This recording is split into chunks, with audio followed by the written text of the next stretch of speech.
It is a world of darkness. The sin of Cain has spawned the cursed horror that stalks the night in search of living blood. The kindred have long been a secret influence through all ages of human history, plotting against each other in a never-ending jihad. Their immortal progeny are among us to this day, hidden from the eyes of humanity by an elaborate masquerade.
burn it at both ends. I like the fire causing mayhem. I'm not tired, I've been waiting, I'm not forsaken. I'm my own and I'm jaded. Energy comes from my hatred. Call me the villain, cause I be killing. I got no feeling, I've been dealing with all my demons. I like to feed them, they be chilling, yeah they be screaming. I can hear them in my mind, they just wanna find any fight, any reason. To the dark side, there ain't no place to hide. All your fears are electrified. Welcome to the hard side, where it's all do or die. We're the shadow to the light, I can feel it in my bones. I'm addicted to the thirst, I ain't never letting go, even when it hurts. This is my curse.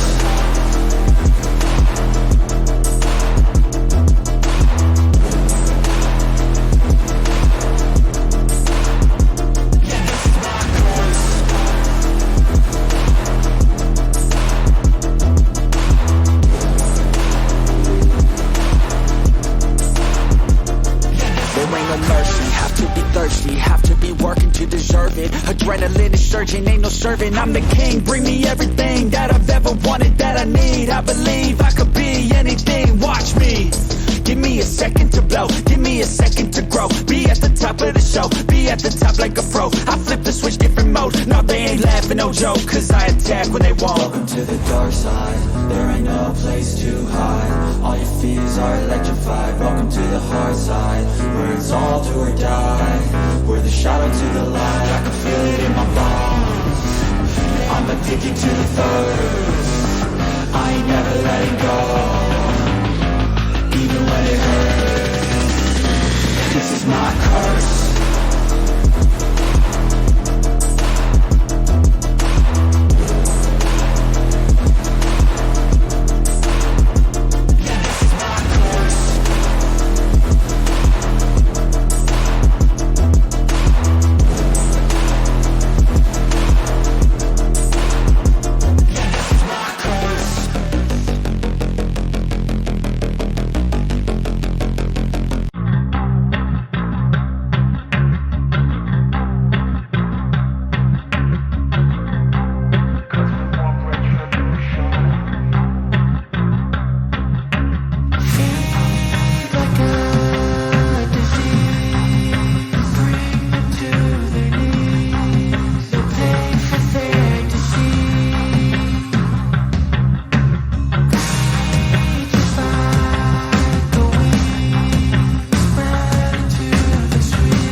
Like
It is a world of darkness.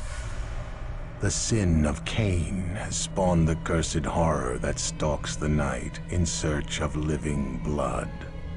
The kindred have long been a secret influence through all ages of human history, plotting against each other in a never-ending jihad. Their immortal progeny are among us to this day, hidden from the eyes of humanity by an elaborate masquerade.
burn it at both ends. I like the fire causing mayhem. I'm not tired, I've been waiting. I'm not forsaken.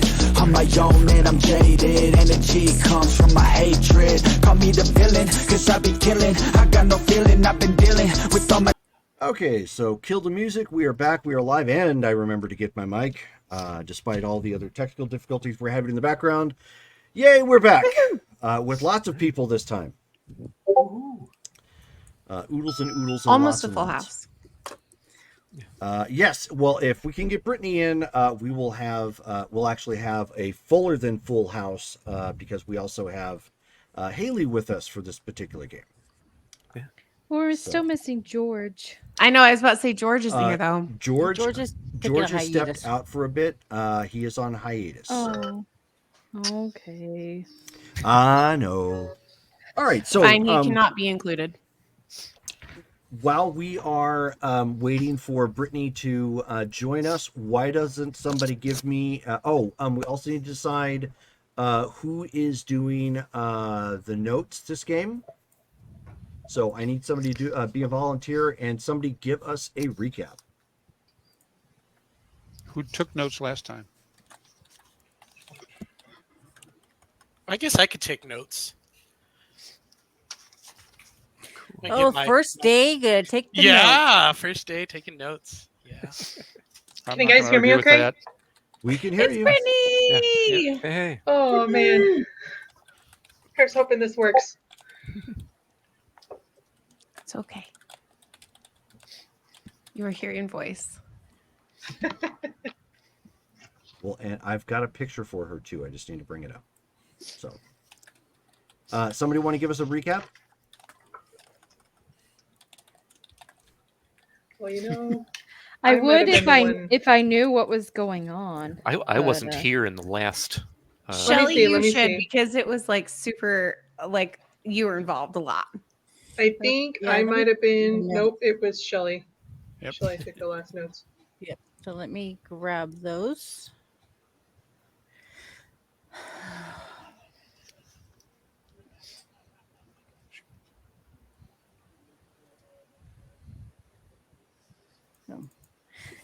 Blind for a moment. It's like, where the heck is it? It's right in front of me.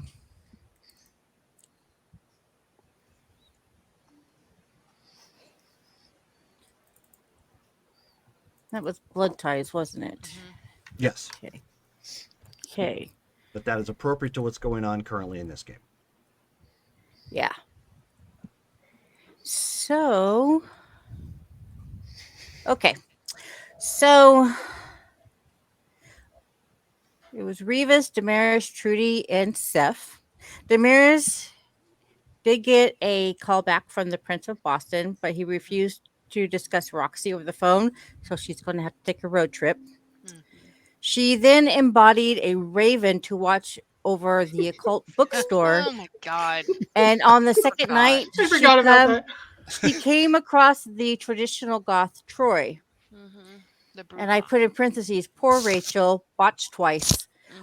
While trying to auspex the dude, she suddenly is tossed out of the body of the raven violently, and the raven goes up in a puff of smoke and feathers due to be electrocuted from the live wire she was perched on. This violent action caused her mind to return to her own body, but she is left acting like a raven, and she instantly frenzied. With many caws and thrashing about, Kyrene comes into the room, whereas Damaris jumps in for the kill. Kyrene luckily is able to quell the beast, commanding her to sit the hell down. Damaris, still in raven mode, perches on the end of her bed. Kyrene forces her out of the house. Damaris decides to go home and drive. Yes, the raven is driving. On her way home, she spots an elderly couple enjoying a night stroll, and she caught sight of the woman's earrings and unable to resist. Jumping out of the car, she uses celerity to assault the woman, and she botches again. I didn't assault her. I just picked her earring. Using her lips only, she snatches the earring off and tries to return to her car, but ends up hitting the hood instead of the open door. Rolls over and onto the ground as the car rolled into a tree.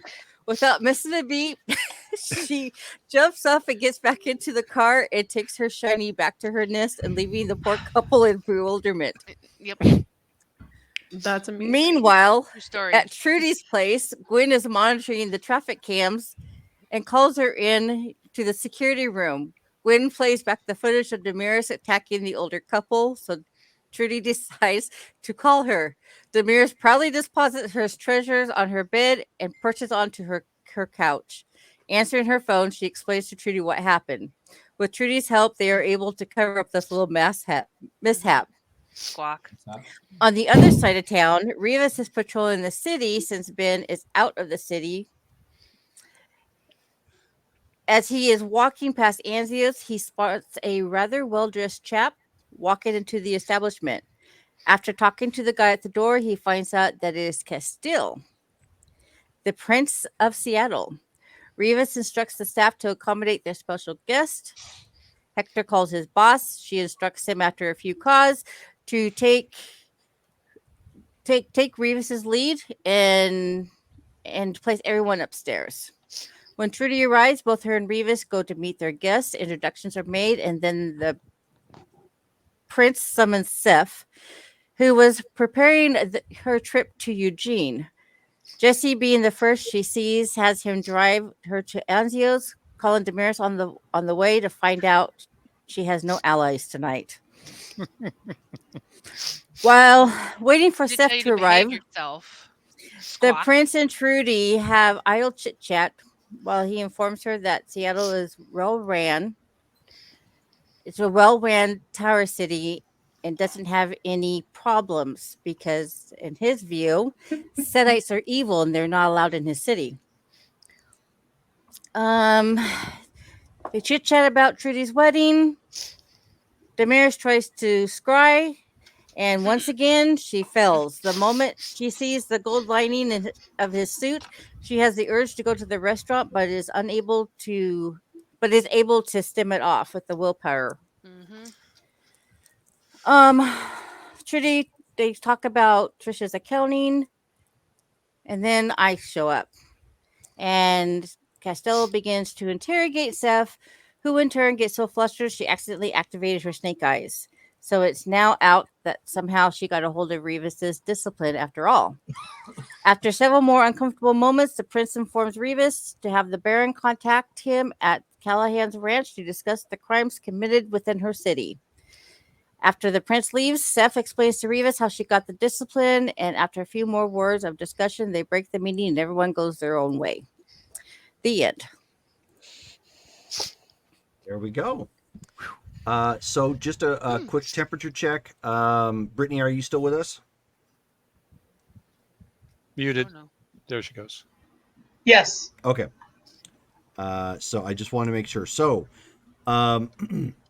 the word has been passed around that this is an Elysium, or there will be an Elysium held. The Elysium is actually being held at the Shakespeare Festival.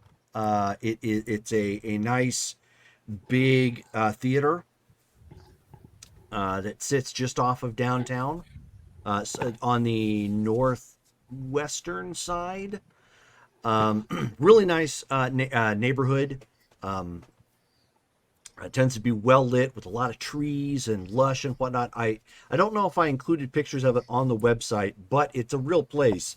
So it is something you can Google if you want to see visually what the place looks like. Very Victorian, Old English sort of looking building on the inside with permanent structures built into it as kind of a playhouse. So they typically run the gambit of many of Shakespeare's plays here, as well as some other special events and whatnot.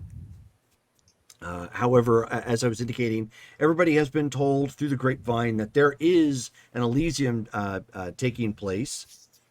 Everybody is requested to attend. There are some that are required, but they would have been informed individually, not like in like a group text, because that is tacky. As those of you who are arriving get there, and I will let you guys all individually explain your entrance and what you, how everybody is dressed. I will state that you notice the individuals walking around offering protection and security of the place do not look like security guards that are employed by this particular location. They could be deemed extras on the Soprano set. Mm-hmm.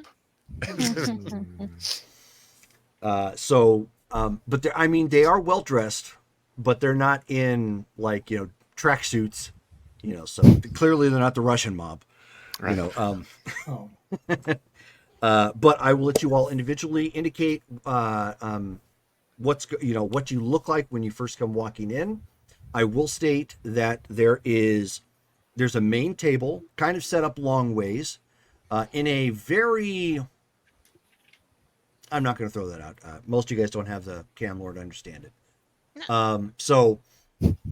But there's a table, there's a couple of main chairs that sit kind of facing out. And then there's a couple of smaller tables with up to 4 chairs apiece, at these individual tables for people to sit, converse, whatever. It is a big, it's actually sitting in what normally would be the ground floor. Because basically, like the theater, you would think has seats that are, I forget what they, the bowl seats or whatnot. And then you have the ones that are above that look over and down, kind of like the nosebleed. But in this particular setting, they're actually a pretty good view. Those are obviously all built in, that you can't touch those. But the seats that were normally seated down here, all of those are out for the time being. So it's a nice roomy kind of area in here. It is open air, or partly open air, I should say. So there's a nice little bit of a breeze coming in of the cool night sky. There are, of course, it's very lit in here. You just don't have to worry about shadows. It's got a nice kind of ambiance going on around it with all the pre-made, old English buildings from the Victorian era kind of thrown up in the back for backdropping and whatnot. There are some individuals who are quote unquote guards on the outside that are in here as well. And as rules of Elysia have been spread to everybody, you're not to bring any weapons in. Doesn't matter who you are. That's rules of Elysia. Gotta go naked. Jeez. Damaris, why don't we just kick things off with you? And what do you look like? When you arrive? You need to unmute yourself. I sure did, huh? Okay, so Damaris, we're probably one of the first to arrive, to just make sure that, I guess, things are sort of in place, if you will. She is similar to how you see her. Her hair has partial dreads in it, partial not. She has a sort of a wrap that's going around. She's in a lot of layered clothing, but a bit nicer, I guess. She has a bit of a wooden corset that Henri helped to make her at some point. And she is, I don't know, she just looks inhumane and tired. Interesting feature to bring to a party, but okay. It's been a busy week. It has been. So then we'll say at that point, followed by Revis. Revis would be extraordinarily well dressed, a notch above normal. Red, black burgundies, silver cordments. The outfit would be some form of velvet mixed with leather. He would be, what's the word I want to use here? Rather determined stride. Okay. Instead of his normal approach, it's definitely something purposeful. And he would spot Damaris, and while he's looking around, you could see him ticking off security, looking at the food, and generally just start walking around, making sure it's really what it needs to be. Okay, cool. That'll work. So then that will bring us to Henri. Henri, what do you look like? So he's wearing like John Wick's suit from The Matrix, except for instead of a shirt and tie, he's wearing a black turtleneck. He's got his little beret on. He has a cane. It's not a weapon; it's just a cane. And the face that he's chosen to wear tonight is Jacques Cousteau at 40. So he's well groomed, looks nice. No Canadian president? No, he thought about it, but the Canadian president is too well recognized, so he didn't want to show up with that. So, because Skeeter recognized him when he put on Justin Trudeau, she's like, "You're that French guy," and so he's like, "Well, better not." If Skeeter recognizes him, he better not wear that face. And so he comes walking in. He would see everybody, and he's like, "Bonjour, bonjour. I am Henri. I am here for the museum.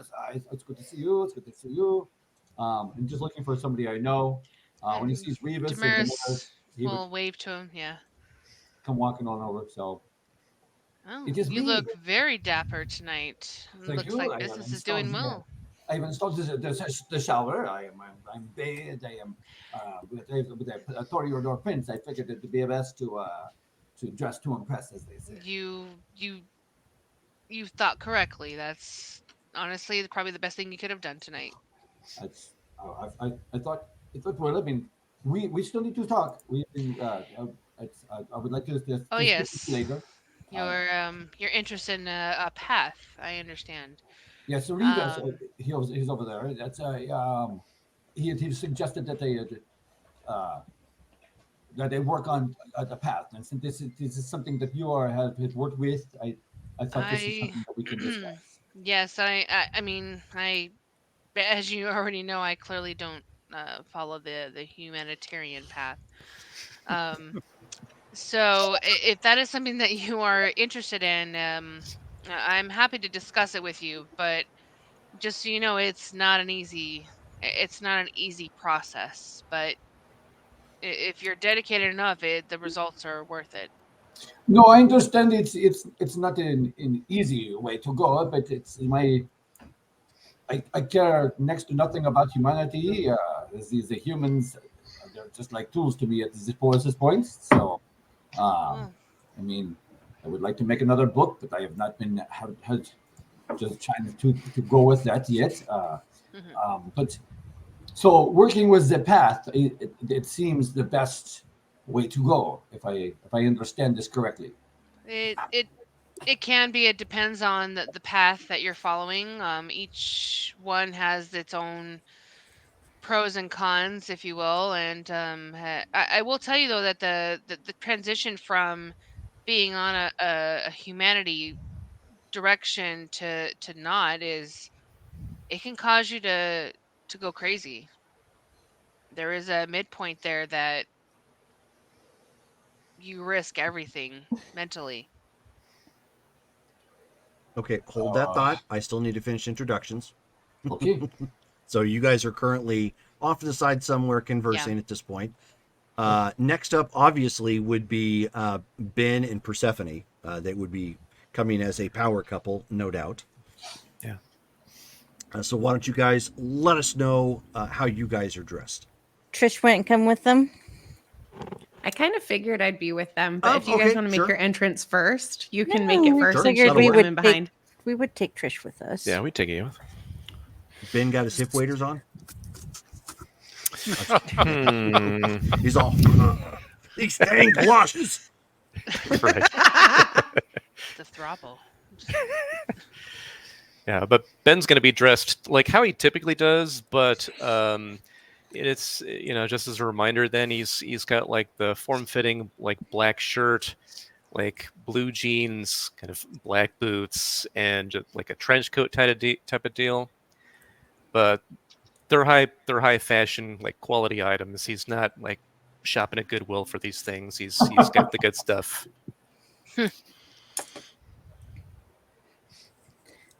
She wouldn't let him shop at Goodwill anymore. And what's wrong with Goodwill? Anymore. So, Persephone, she is dressed in a black shirt with lace sleeves. The front of it's got roses and a skull. She is wearing her hair back with a cap on. It's kind of like a newsboy's cap. She has leather pants on with her combat boots. She's got her leather trench coat on and no weapons. And she is looking a little different than she normally does. There's no smile on her face. She looks a little detached. And there we go. But Ben's holding her hand. Yes, she'll let Ben hold her hand.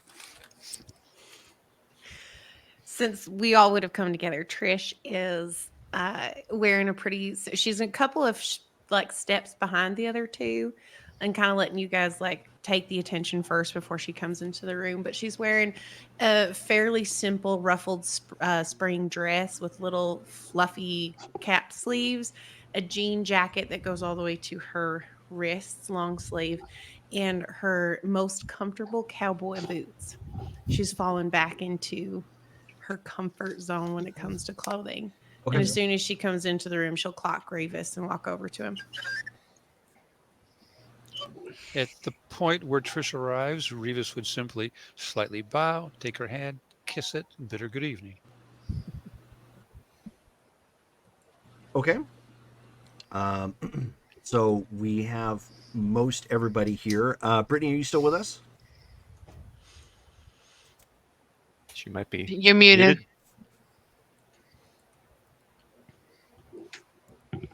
Oh no. No. Can she not unmute? She's been having some issues. That's why I asked it to check. She has to be here tonight. Yes. Oh my God, she needs to be here. But imagine how interesting it would be if she wasn't.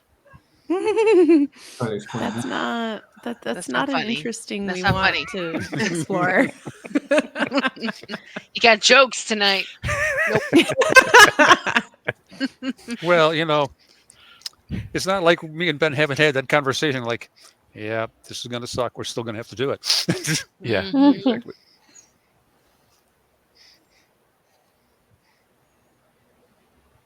So I've asked her an IM and I'm not getting a response yet.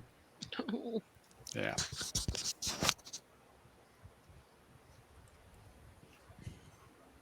And she backed out. Okay. Oh, and she just dropped off. Yeah.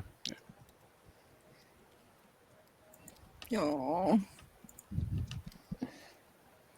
I feel horrible. You should. It's your fault. My fault? No, it's Steph's fault. My fault? I just teasing. Well, she's dead. It's always my fault. Grievous would just seriously. She was saying it robotic.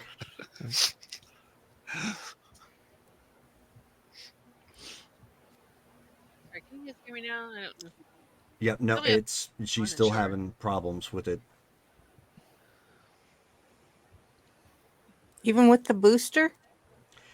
No, we can't. We can't get it to work because we didn't have enough time to install the drivers, and it doesn't look like the drivers that were working or that we had her download were working. Oh. The one we got for Abby, she actually got the box and the disc and everything, so she was able to install it directly from there. So that's why I knew that was working, because that was just an exact replication of what I had. So while we're waiting on that real quick, so Davey, you got your reroll down. I do. And then Davey gave one to Shelly. Oh, so sweet. Oh yeah, she's gonna need it. Yeah, I just thought that with Davey's first day, he needed a reroll. There you go. It's the perfect gift. Yes. It is. All I want for Christmas is a reroll. It's the free reroll. Yeah. Hang on a second.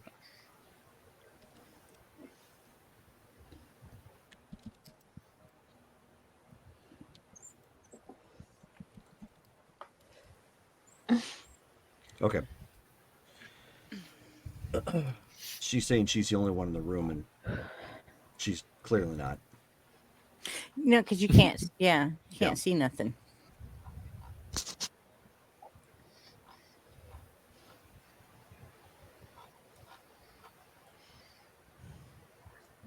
Okay, so while we're working on that, then, and Trish, you've introduced yourself. Abby, why don't you go ahead and explain what we're seeing with Harper? Okay. She is pretty short. She's only 5'3". She has she wears a ball cap backwards. She has dirty blonde hair that has like a wavy curl and it's stuck in a pony. And she's obviously wearing a very outdated 90s t-shirt and very loose jeans. Okay. Well, you are here actually with Don Malcolm, who, when you show up, has a rather sour face, clearly directed at your attire. Mhm. And before you enter, he you know, because he's helping with the rest of security, you know, he looks at you and he says, "Really? Really? You're going to represent the family in that?" And probably knowing that that was going to happen, I'll go back to my car and she'll change. Okay. He's and as you're walking away, he says, "I'll slide on the ball cap, but the shirt and jeans, absolutely not." Okay. She'll like slightly salute and then go back to her car and she'll wear a jean skirt with a button up. Okay, well, better. Yeah. Okay. Not really, but better than what she had before.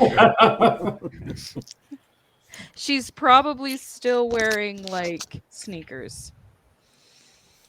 Because I don't think she owns any fancy shoes.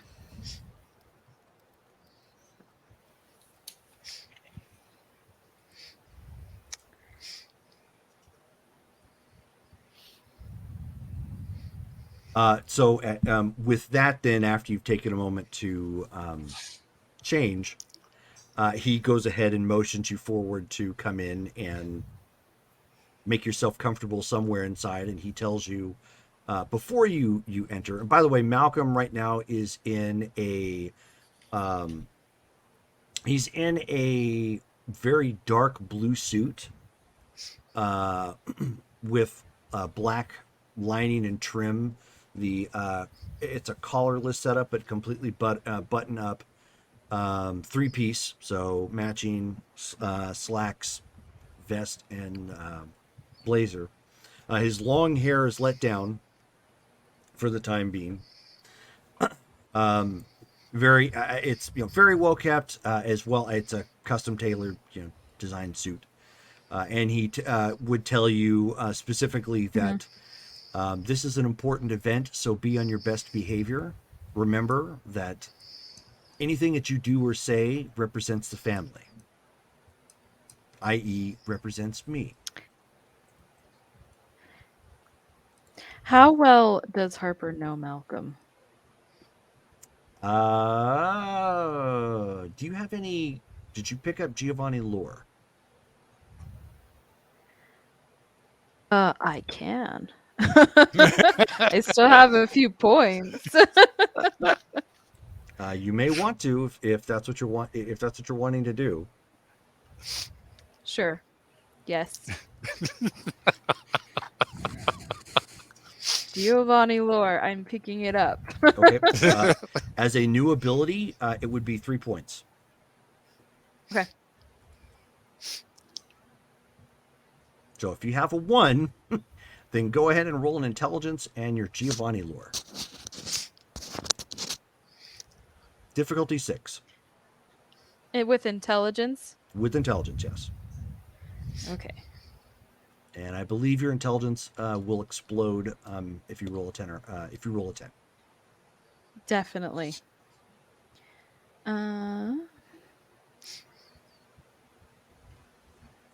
See if I can get Discord to work for me. Okay. Knock on some wood. Don't break it. Oh no, please break it.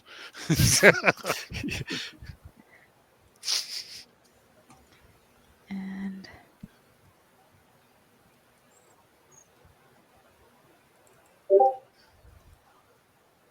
oh, I did something wrong. So /mm. Yeah. Your space total of. Make sure the syntax comes up. Once the syntax comes up, put down the number of dice, space, the difficulty, which I think is 6, space, It is. and then SPEC will explode the 10s. That was, I'm sorry, a lot. Yep. And then pat your tummy. And then rub All your you have head. to do, all you have to do is type /mm, Yes, got that. and it will start coming up automatically for you. And then you put your total dice pool, Yes. space, and the difficulty, and then that's all you have to do. No. All right. It's /mm space. Yes. And I then did your space. number of dice. Sometimes, if you do a space and the thing doesn't pop up, a backspace and then space again. Yeah. Yeah, it's syn- not. Sorry. Go ahead, Steve. It doesn't always pop up instantly. You have to wait for that space to come where you put the number in. It's supposed to self-perpetuate. Oh, Sometimes I have it to. doesn't. On my phone, I have to click on it. I think. That's different. Oh, would yeah, you like one of us to roll for you? Yeah. No, I got it. She got it. Okay. She got it. Good girl. Very nice. Okay, so and my you have a 10s 10. explode. They do, Yeah, so so that's that would 5 be successes. 5. So 5. All right, so Uncle Malcolm, as you would know him as, Okay. Oh. Uncle Malcolm is one of the Giovanni elders. See, the way the Giovanni work, when you get to a certain level as an elder, they troubleshoot within the family. So there's a chance you may have bumped into him before, because Okay. in most cases when Uncle Malcolm would show up, when he was, it's because somebody messed up very, very badly. Ooh. And Someone done messed up. And you didn't see them again. I hear Brittany. Chicago, Lake Michigan's full of them. But that's pretty much what he did for the most part. There are a couple other renowned Giovanni within the family that kind of do that. So I really messed up by not dressing up. Yeah. Basically, what you did is you showed up in essentially pajamas to the family hitman and said, "I'm ready." So, with that in mind, but yes, he still sort of does that, but now he has kind of self-relegated himself to Ashland to run and maintain everything that goes on here. So in a way, it's also kind of a very big boon within the family to be assigned here because of such a prestigious family elder. Okay. So just as an FYI, so you do know of him, and you probably have run into him once or twice prior to coming. Okay.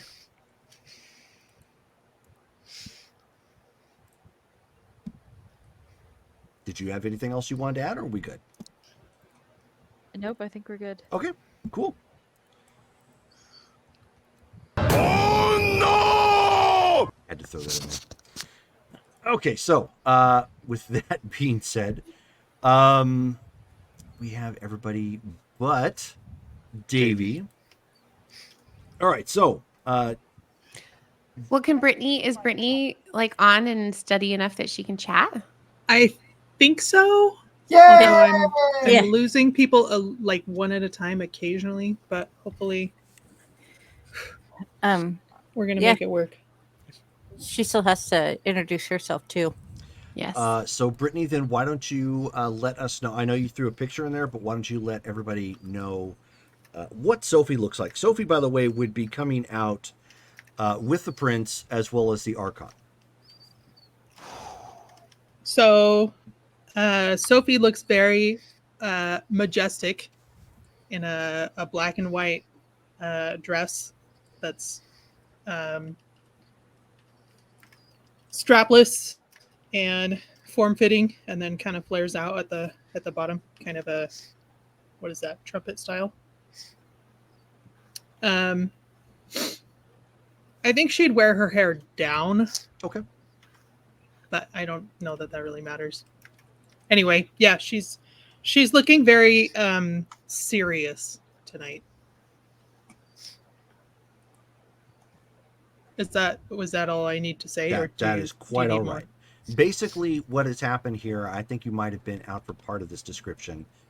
You already know what the place looks like. The inside of it, however, there is a long table set up at one side with three main chairs, where one of which the Baron is sitting at, the other of which the Archon is sitting at, and then aside to him is actually the Prince.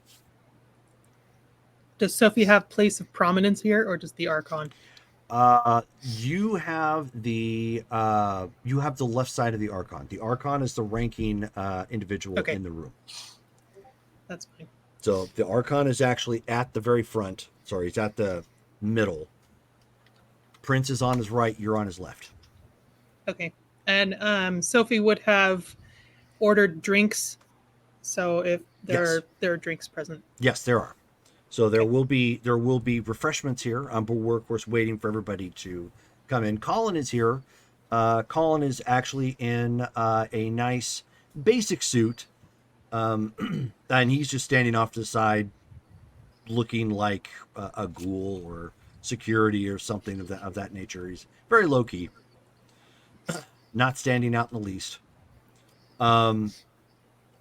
Also, I will say, as almost everybody is here, you would see that a mountain lion has showed up.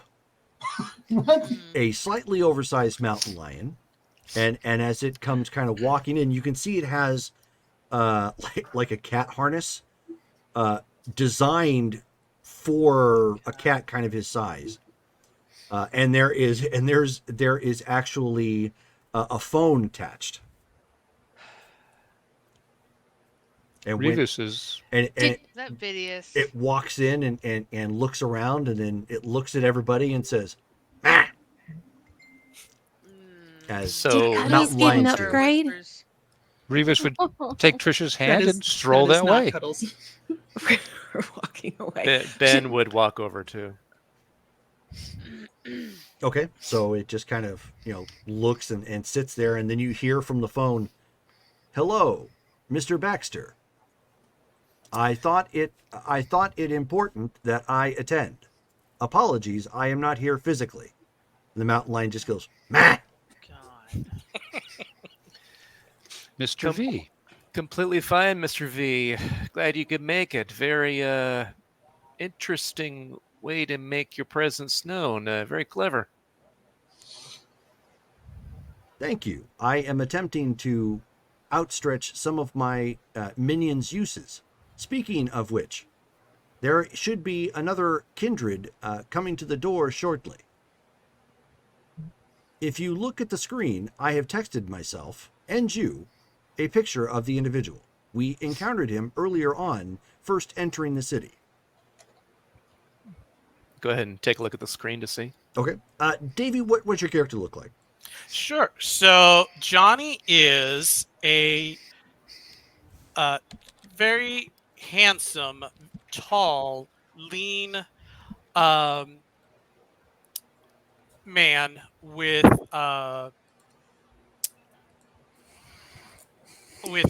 very with black shoulder length hair, very bright green eyes. He is dressed in very simply a button-up short sleeve shirt, some black Wranglers, and some cowboy boots. Okay, so that's probably not in a profile-like picture, but somebody fitting that description like in the from a camera phone. Okay. All right. We'll be on the lookout for him. Appreciate it. He has been directed to attend Elysium so that he might present himself. All right. Good deal. Yeah, I'll watch for him. And about that time, Davey, you show up outside, with some individuals who give you the breakdown of what what kind of to expect, and that you need to leave any weapons here with them. Okay. He will surrender his pistol with them. Okay. And I guess when everything is a-okay, he'll walk right in. So they will pat you down. Are you attempting to smuggle another? Okay. So they're pretty professional about it. They just tag it, with whatever name that you provide, and set it someplace protectively off the side, in a basic lockbox, so not everybody has access to it. And then at that point, motion you to go inside. I'll thank them and head on in. Okay. And he's this is like his first Elysium, so he's kind of lost and kind of also curious as to what an Elysium actually is or how it operates. Well, this is a hell of Elysium for you to show up at. So it's because normally these things are kind of taking place in much more confined locations. So it's like when you first come walking in, like the floor opens up and it's just wide bowl seating and whatnot. It's almost like you walking out onto a small football field. Not initially, but I mean overwhelming in size. Just like, oh lordy, this is big. Yeah. It's like, wow, this is all right. Yeah,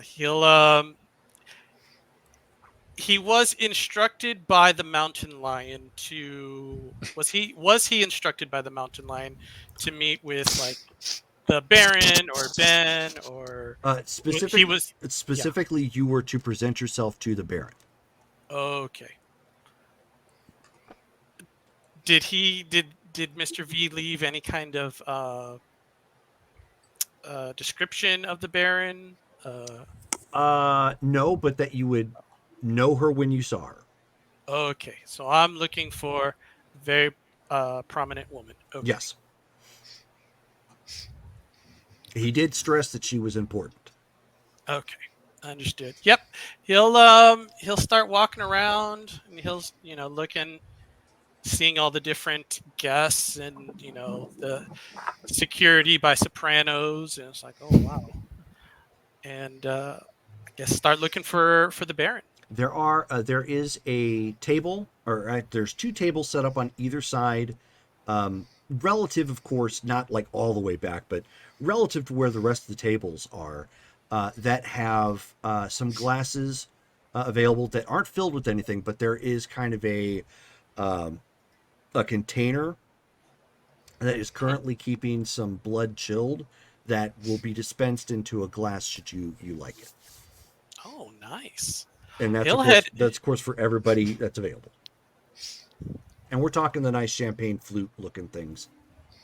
Nice. Yeah, he'll once he's got a beat on the Baron, he'll stride over and I guess she's with the Archon and the Prince. Well, she is the only female sitting at a table of 3. So It's a good bet that's probably the Baron. Okay. He'll walk up to the Baron. Evening, Baron. My name is Johnny, and a mountain lion told me to present myself to you.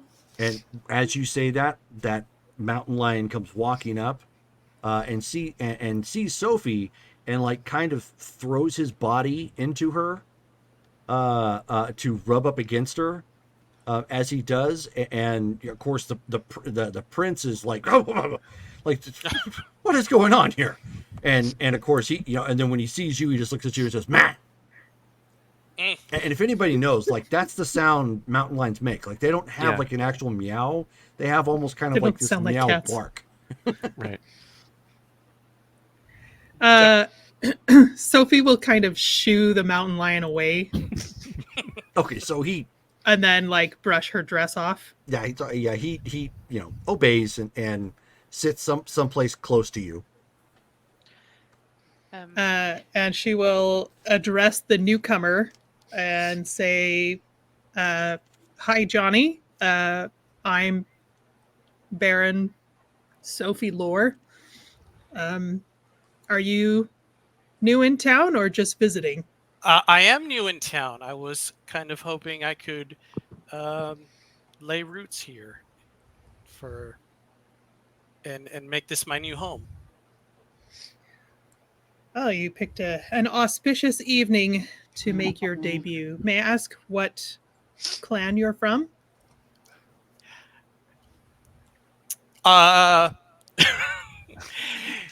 When she asks for his clan, he's going to be, should I tell the truth? Should I lie? And then he's like, I'm Samisi. And at this, her eyebrows will fly up. And let's just do a quick aura perception. Okay, can somebody roll for Brittany? I can roll. I have it on my phone. Okay. We'll see. I should be okay. Difficulty 8. Yes. Looking for the emotionality of the thing. Oh, I need to pull that up. I need to pull that up. 6. Wow. Nice. She sees everything. Yeah. Yeah. You see everything. If I can make this roll count for more than just Johnny, I would also like to take a look at the prince's aura and see what his vibe is tonight. Everything. Okay. Yeah, I mean, at this point, you see the Kool-Aid Man kicking down Johnny's aura. And, just like, oh, yeah. No, so based on his interaction there, Johnny's pretty nervous. It would seem that he understands fully what announcing his clan really meant and what it could lead to. So probably some apprehension, definitely some anxiety, but you do pick up that he's being honest. Okay. You're asking about the Archon now? Well, the prince specifically, the prince, but the Archon, I'll take the Archon also if that's available. That's on the table.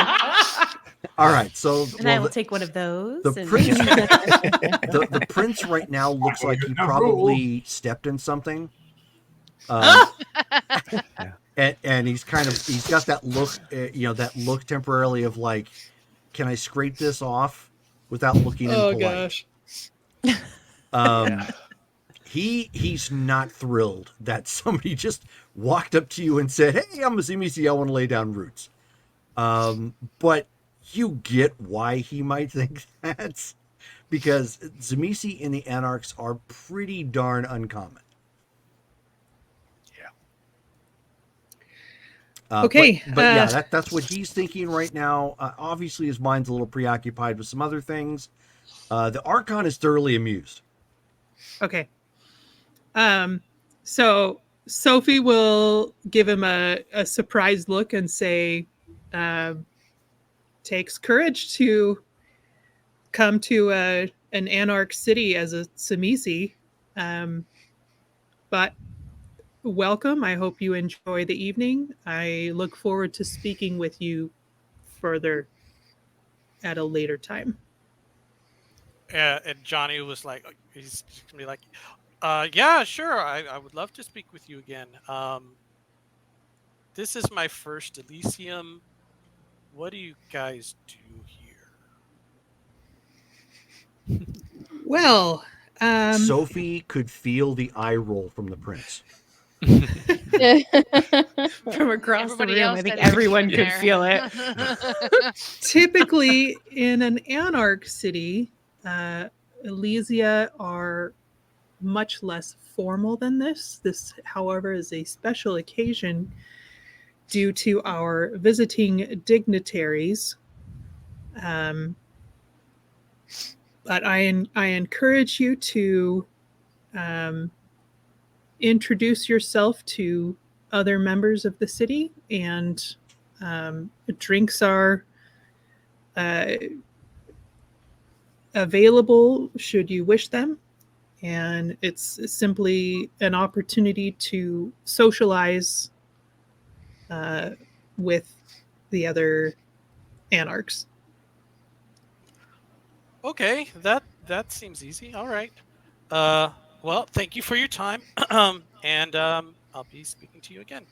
And with that, he'll kind of like back up and he'll exit stage left, as it were. Sophie, do you have any levels of etiquette? I think so. Okay. Let's see. I'm going to give this to you because this is not something you would have been I prepared have for. 3. You have 3, yes. So you're going to burn a point of that, as one might say in LARP. Yeah. It would be a major faux pas to let him walk away at this point without letting him know. Without introducing the others? Mm-hmm. Okay, I wondered if I should do that. Yes. So let's say when I mentioned the other dignitaries, I would introduce them. Okay, and their full names are? I don't have my notes with me, Jerome. I know that. Did you happen to look in your IM? Oh.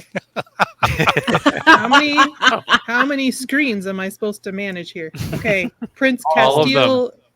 Castile d'Abraham of Seattle, Mhm. and the Archon Alistair Crassus.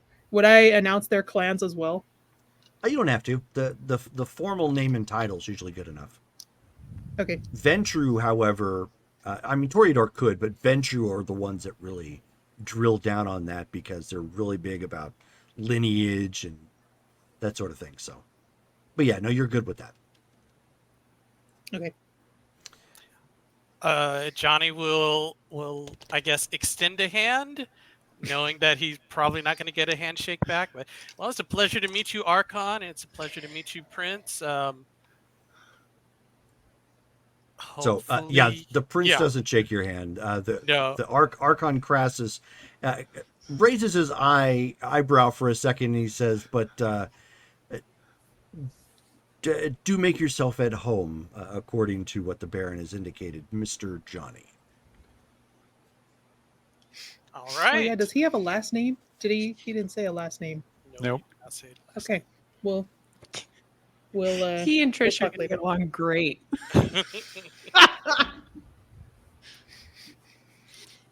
And with that, at this point, the Archon steps up in his seat and taps the glass that he has in front of him with a spoon. Just ting, ting, ting, ting, ting. May I have everyone's attention, please? Thank you all for attending the Elysia that has been set up within the Barony of Ashland. We would like to extend a very special thank you to Baron Sophie Lore for establishing this in this very fine establishment, as he kind of motions, with his hands. She'll just smile. It is an absolutely lovely location. We would like to bring to order that there are a few issues that need to be addressed. One of a personal matter that will be taken care of at your prince's leisure, of course, and then the matter that Baron Sophie wishes to bring before all of you. Keep in mind that this is an Elysia. Any actions or powers used against one another would be deemed very bad in accordance to kindred law. So we're gonna do this first, huh? we're just gonna ruin everyone's night right at the beginning. Rip off the Band-Aid. Rip off the Band-Aid. And he motions around and he says, but there is also drinks available for everyone, should anyone need them. And then he just turns to look to Sophie and he says, by all means, Baron, the floor is yours. Great. Okay. Great. Sophie will call Persephone to stand in front of the table.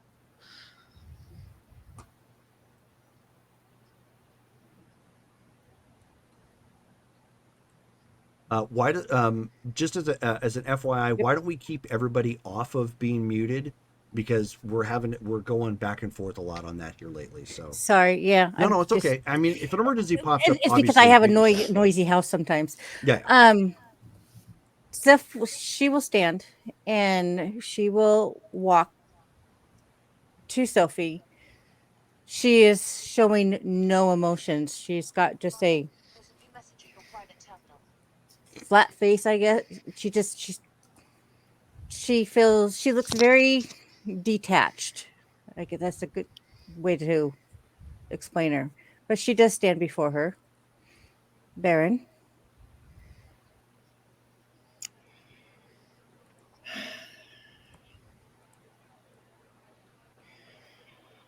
Persephone, as the authority of Ashland, I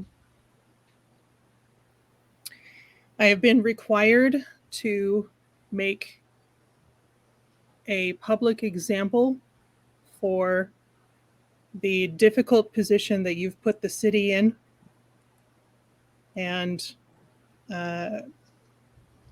hereby make my judgment.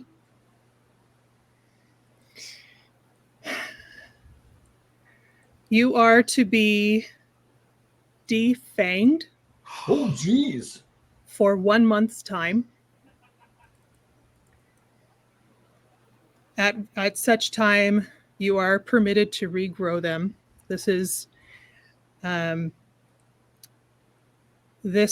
in an effort to help you learn to rely on your head rather than your instincts. Furthermore, as during the duration of that month, I shall place a ward with you, a supervisor, as it were, to assist in teaching you proper restraint.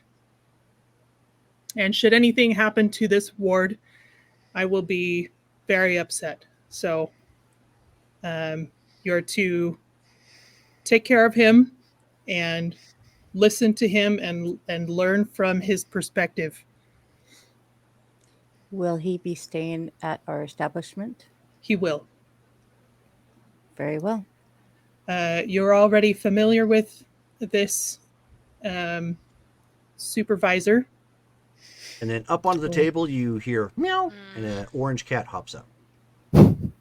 Meow. Cuddles? Mm-hmm. Yes. Very well.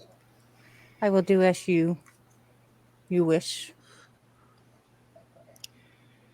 I guess we're just gonna go right ahead and ruin the party. So Sophie will stand up and approach, and we're gonna pull out her fangs.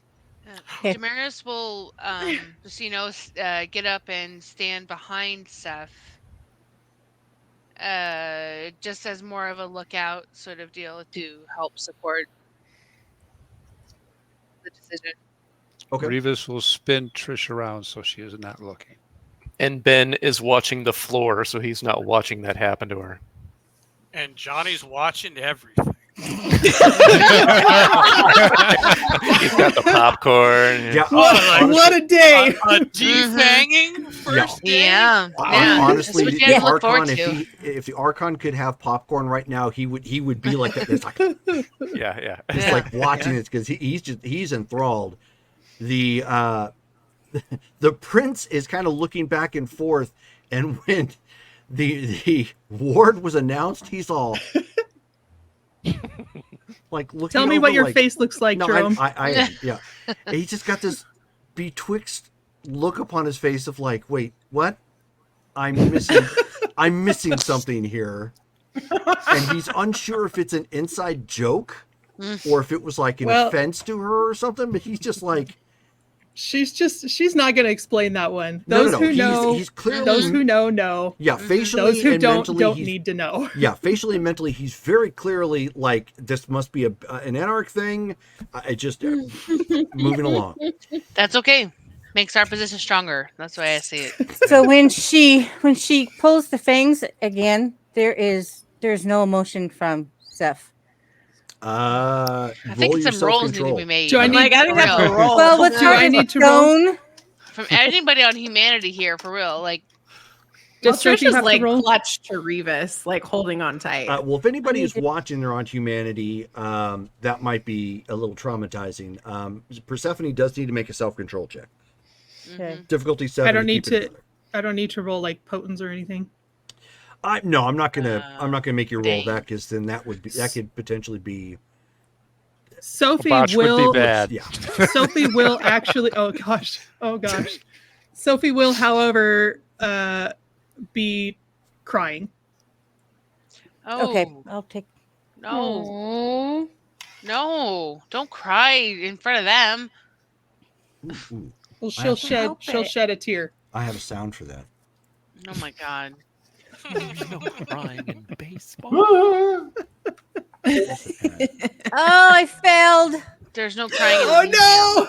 There we go. You know what? No, I'm re-rolling. I'm re-rolling. Hey, reroll. Let's go. Yep. There's no crying in baseball. Yep.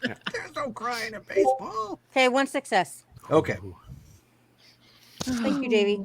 So, you don't frenzy, obviously, from that pain, but you are unable to keep yourself quiet. You clearly let out a yelp in pain as she takes pliers and rips both fangs from your mouth.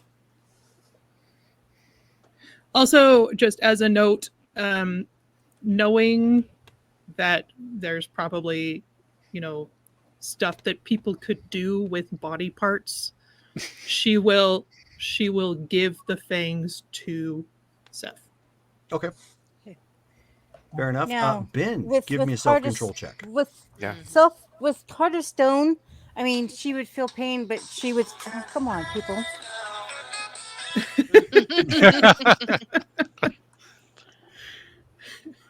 How does it feel now? Yeah, seriously though. What's his difficulty going to be? Also 7. But you are attempting to avoid frenzy.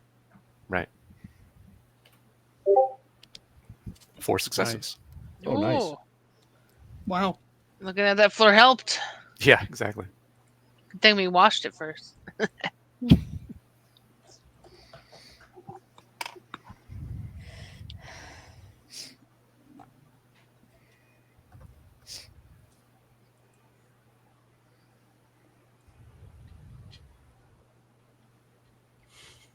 Once it's done, Revis would allow Trish to turn around. She definitely would be reticent to turn around, but at the same time, she wants to go to Sophie. Okay, sorry or about not that, Sophie, guys. to Seth. And Really Sophie will wipe her hands on a napkin or something. Okay. She'll have something on hand to clean herself with. So Trish gets walked over. I guess after the initial pain, because she can't portray any emotion. I think No, she would just She can.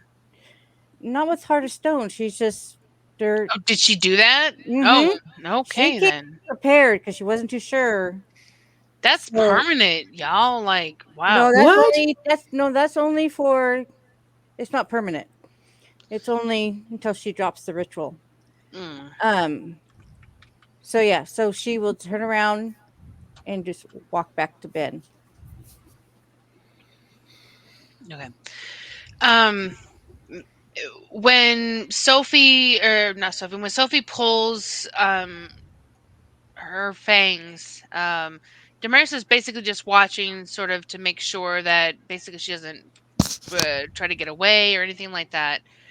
And after she endures it, she, I don't know if anyone was watching her, but she has a sort of like a look of approval, sort of appreciation on her face. And when she walks away, she will follow her and basically just sort of put her hands on her shoulder and just say, "You took that with grace and with honor, as you should. And my respect for you is raised." And she will basically just sort of nod in her direction and let's start over. I'm just going to be. Henri would just be standing like behind Damaris, like not really sure where to be at this point. That's okay. But very, very interested in what's going on. He's been to Elysium before, but it's probably been over a couple centuries. But he's just like not really sure where to stand. So he's standing behind Damaris because he's supposed to talk to her later. It's like, yeah, it's okay. And Damaris will be just basically where Seth is and just say, I have been where you are. When I defected publicly from the Sabbat, I was literally in the position that you are now. I was branded, and if that didn't happen, I wouldn't be where I'm at now and the things that I've experienced. So I hope that this experience will make you stronger and learn from it. Okay. And of course, she gets no emotional response from her. That's okay. She just gets an acknowledgement that she heard her. I look forward to what you can do now. And she'll walk away and look at Henri and say, "This is what it means to be on a path." And she'll continue to walk. Okay, so I'll return to Ben. And Henri will follow Damaris, not sure again where to go. Yeah, I mean, she's fine with him following. So Ben didn't frenzy? Nope. Okay, good. So he looks up as he sees you coming back, like, "Whew. So we're gonna have a house cat for a little bit then, huh?" It appears so. Trish will reach out with one hand and just kind of like hold Seth's wrists for just a second because she understands the desire to not show emotion and just hold it, squeeze, and then let go. She will acknowledge Trish. Mm-hmm. All right then. So far, so good. Okay. All considering. Reeves just kind of looks at Ben and goes, "We both know there's more to come." Mm-hmm. So, sure. With that, Cuddles walks up to Persephone. Now, keep in mind, if you do not have Pharaoh Whispers, you do not understand what's being said.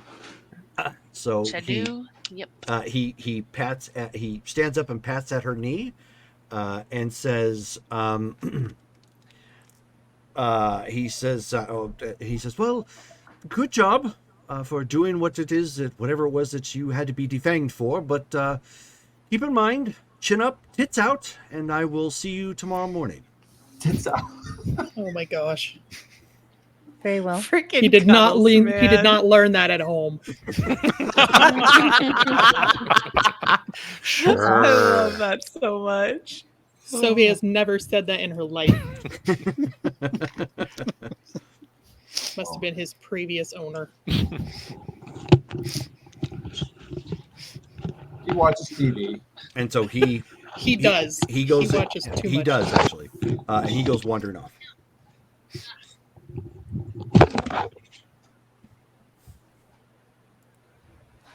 So Rachel turned off her camera but kept her microphone on and wrestled with something.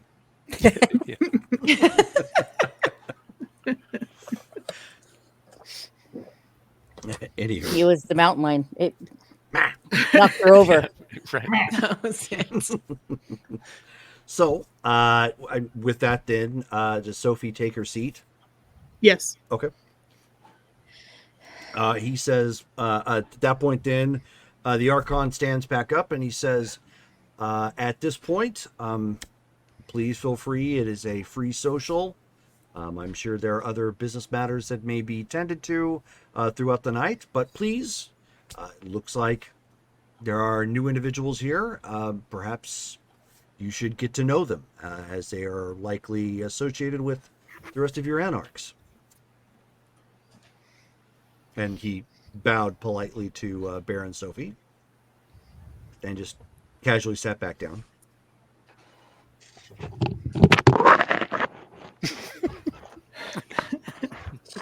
She was able to pick herself up finally. Sophie's gonna just sit in the chair and watch people for a while. Her posture is very stiff, and she seems not super sociable. Okay.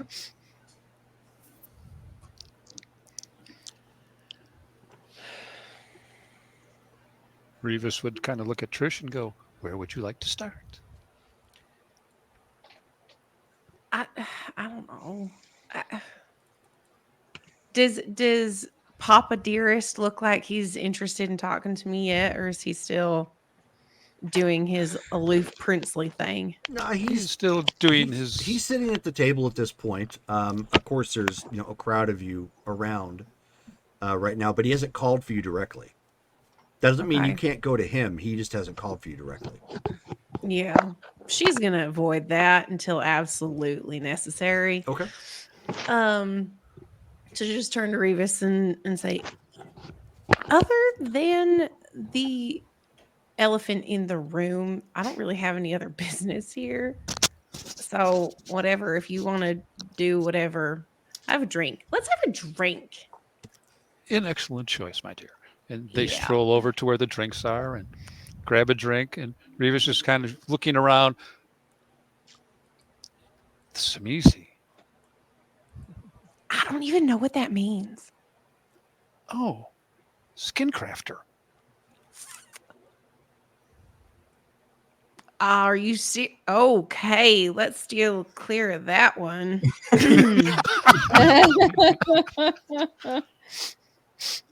But at least it was a victory in the fact that Seth didn't have to change faces, which a flesh crafter would have been probably kind of useful. Anyway, that was awful. Thank you for shielding me from it. All part of the job, my dear. Since there seems to be a lull at this point in time, Malcolm steps forward and he motions to Harper to follow him.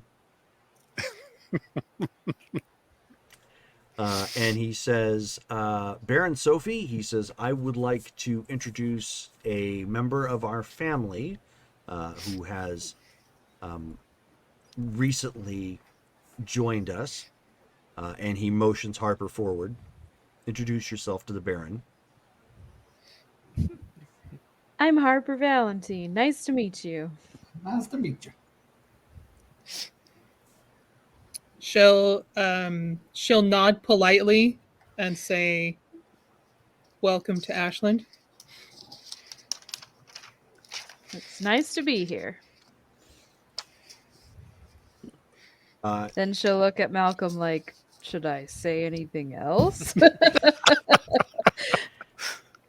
So he looks to her then at that point, and he, because it's clear she has no social graces for this sort of thing.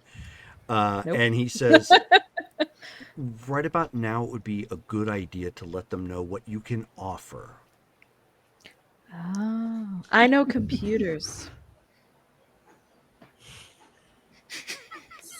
Not what I expected you to say. That explains so much. Abby, I'm I glad. love you. I have missed you so much. So Sophie will kind of raise an eyebrow to Malcolm while she's speaking to Harper. And she'll say, "Are we going to see much of you?" Probably. Meaning the subtext being like, is this going to be a family thing, or is she going to play with the rest of us? Yeah, at that point, Malcolm says, she will be playing with the rest of you. All right. Well,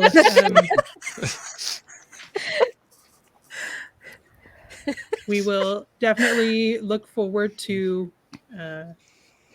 seeing how you fit into the city. Me too. Please enjoy yourself tonight. I know it's been a bit unorthodox, but welcome. Thank you. I will go look around. And by look around, she's probably looking at like all the wires and the electronics and not the people. Okay. So then Sophie is thinking, she wanders off to go follow Tech. Yep. Sophie is thinking, I don't know if I should let her anywhere near the. No. What part of the theater is it that has the tech stuff? I can't remember what's called. Sound booth. Yeah. The booth. Yeah. Anyway, but she won't say anything. Okay. So Malcolm at that point just bows politely and he says, "Thank you for indulging my younger niece." He emphasized the younger. I suppose it's all part of the socialization aspect. Yes. I'm surprised that Sophie doesn't program. have an eye tick by now. And so with that, he meanders back off to go, tend to the others who are watching the Elysia.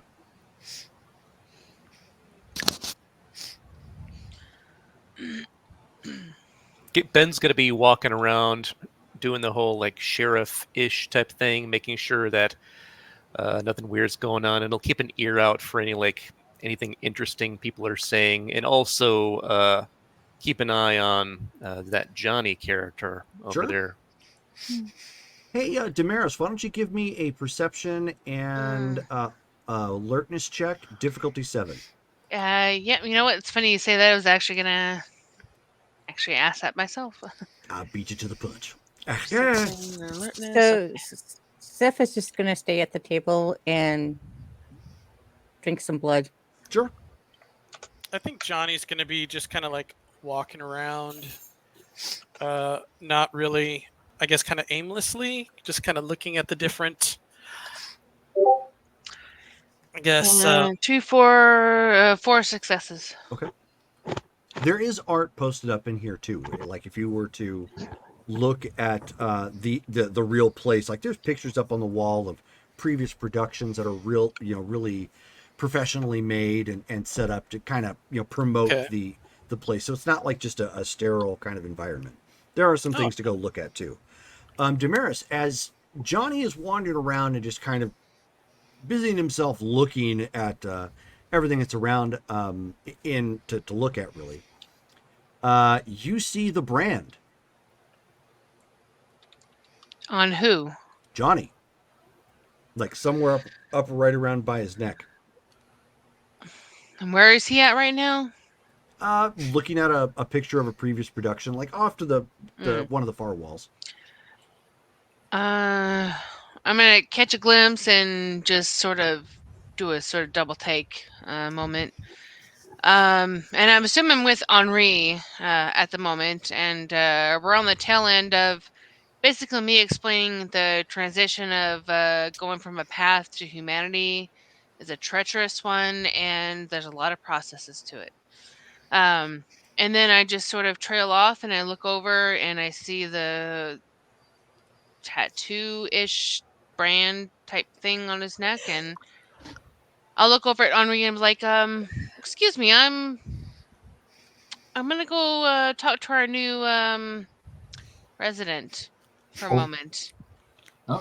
Merci beaucoup. You're welcome to go. I'm going to walk around and see. I've not talked to Revis since I've been here, so Well, I would recommend that you maybe don't talk to others about following a path of enlightenment.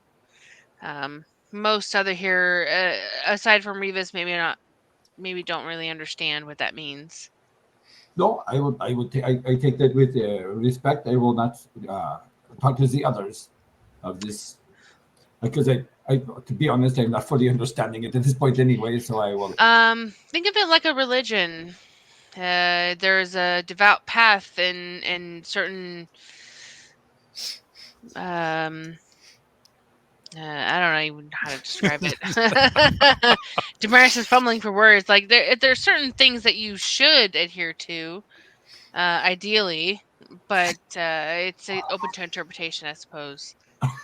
But I'll be right back. I noticed something. I'm just gonna check it out real quick. Okay, I'm going to walk around. Okay. And I will make my way over to the new guy. Quick question. Yes. Does the brand look like anything in particular? Yeah, or... the Sabadonk.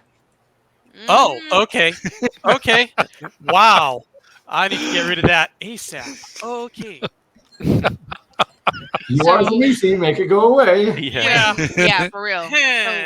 So when Damaris looks at you, like she turns over after having a conversation with Henri and just looks, sees it, and then just tells Henri sort of in a passing, "I'll be right back. I'm gonna go I'm gonna go meet our new member," and she like beelines for you.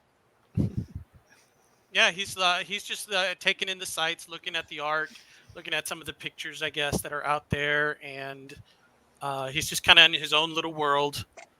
After watching the defanging, he's like, "Wow, defanging!" And then he's looking at the art, so he's just kind of like distracted in his own mind. Yeah. So when she gets to you, she's gonna do one of those. How do I describe it? It's on the back of your neck. So she's gonna do one of those, like, "Hey, friend," and then puts her palm on the back of your neck where the symbol is. Be like, you really shouldn't display stuff like this. And she's like gripping your shoulder or whatever that is firmly. He's gonna like and just turn. looking at you. Yeah, he's gonna meet her gaze, and it's like, she's touching the ankh back there. It's like, yeah, I've been meaning to get rid of it. Is it a bad thing out here in Alicia? She's just looking at you like, "Duh, Are you nuts?" fuck?" I thought the anarchy was supposed to be like all free, loving, and Okay, accepting. girl, I'm gonna have to make a willpower check or some sort of self-control check here because Self-control. Oh gosh. Yeah, the self-control. fact that he is here in this tight ass like space, like the. All right, sorry, self-control. Self-control. 3. Okay. Does he have any cam lore? No, he does not. Difficulty. Okay. So we'll say difficulty 7. Since Ben was like already kind of looking their way and he saw her go up to him and like grab him and stuff, Ben's gonna start making his way over to them. Like immediately, like just like patted him like hard on the back. Yeah, like and just kept her hand there. That means something. I'm sorry. Yeah. And I apologize. The roll again. Self-control. Perception. Difficulty 7. Oh, self-control. Okay, 3. I'm gonna go ahead and burn a willpower for an auto. Okay. Yes, I don't need any eruptions here. I'm just saying. No, it's not gonna happen. And that's a chicken. That needs to be a new soundbite. No. Yeah, exactly. God, Okay, God. sorry. So I could take my mic outside and see if a chicken will go back. Technically, I have one because of the auto. So, yeah. So at this point, you see the weirdest thing, Johnny. Like after you say that, you're kind of like, because you don't really understand. I mean, you've been around the Anarchs for a little bit, but it's all so different. Really, the only thing it kind of seems to unify everybody is freedom. Almost everywhere you went, it's kind of different in how that looked. And you're not really understanding like the whole Camarilla aspect of it, because that's like, way off your perspective. And when you say that, you basically see Damaris start kind of doing the bard from D&D thing as she facially did. Yeah, as she just facially starts to break down, she just like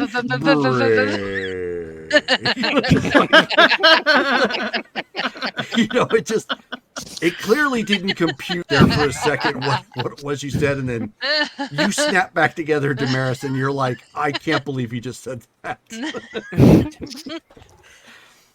I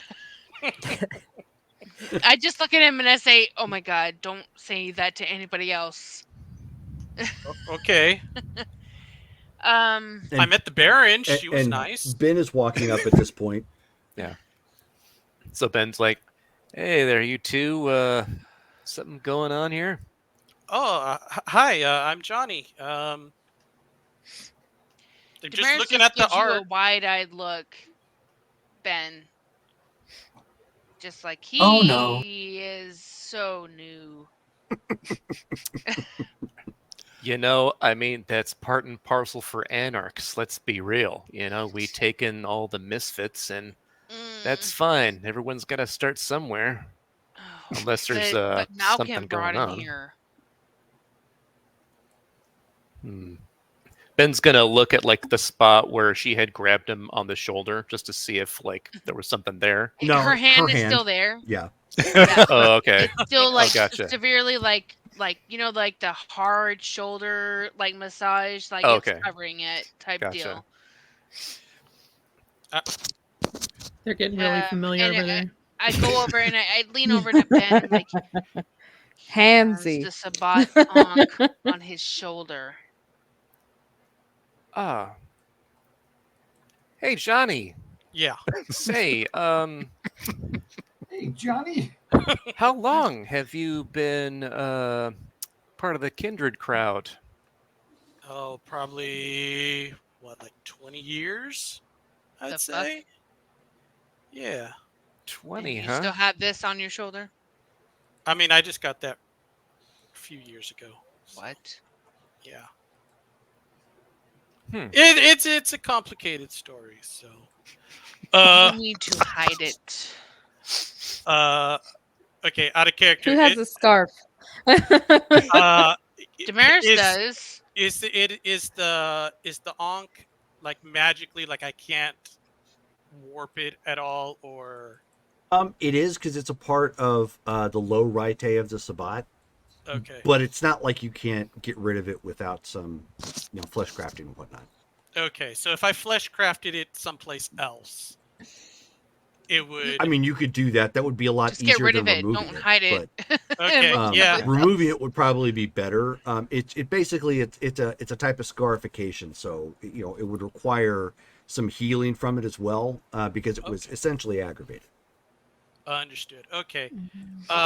Yeah. So, if he'll kind of like take his hand and he'll go back to where the Ankh is at, and he'll like shove it down his back, and so that way it's not visible, and it's like in the like crook of his back. Okay, why don't you give me a dexterity and body crafts check?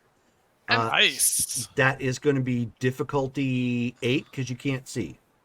Yeah, like, do I see him doing this while I'm literally like, my hand is on his Well, I mean, back covering it. you see him moving his hand over it, yeah.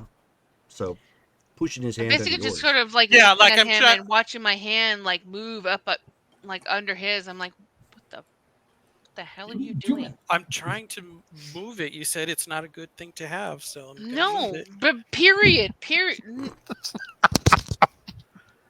Why do you even have it? You know what? This is not a conversation for right now. You and I need to talk later. Ben, and she basically shows before he tries to move it the symbol of the spot. He's very If that's bold. even possible. Yeah.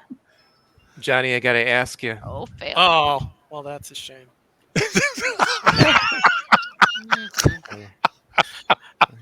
That usually, I think I'm gonna need a mirror, guys. Is there like a bathroom around here? No. Okay. So it's not actually medicine; it's body crafts. Oh, I took medicine. That's what the book. Oh, is that what the book says now? Yeah, That's fine. It had been body crafts. Yeah, But if that's what they changed it to, that's fine. You still didn't make it, but which is fine. So. Okay, so he ends up like doing like moving something around, and then he ends up getting like this big punch Oil? right where that's at. So now it's actually more prominent. Oh my god! Oh no! I look at him and I'm like, I said, fucking hide it. Oh, I can't see. I need a mirror. So Ben goes, all right, hold on. If you're doing what I think you're doing, let's step off the premises so that's done properly. Here, you can't do that type of stuff. Even if you're doing stuff to yourself, it's a no. Just no. Yeah, it's like when he did that too. It's like it's all red and almost like a pustule sort of look. Like it looks even less attractive than it did before. So it's like it's screaming pustule sabat on right now, like right coming off. So now it's even more noticeable. Exactly. It's like it's even way worse. Somebody get It's that man a tonic. Damaris is like literally like almost shoving you out the door. Like Yeah, get the I'm going, fuck I'm going, out. Push, go, Ben, get him, go. I know what I'm doing here. Sheesh, and goes ahead and follows Johnny out. Okay. There are public restrooms in this place, so finding a mirror to try and do this, that's not going to be a problem. Nice. Okay. Damaris just kind of like it's just like when she comes back, she's like, "What the hell?" Revis is just looking at her, going, "Better you than me." And she might catch his glance and just be like, "The fuck?" And then he would take Trish's arm and quietly escort her off to talk to the Giovanni nerd, which is one of the biggest contradictions I have ever heard in my life. No, because you know what? The next thing is going to be her going up to the Baron and basically just asking, are we going to deal with, she's going to point to Trish and Revis.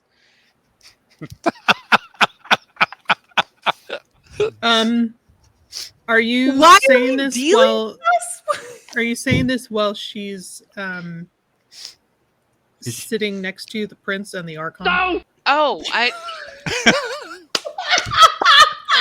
she's actually gonna sit next to you on the other side and just sort of elbow you and just be like,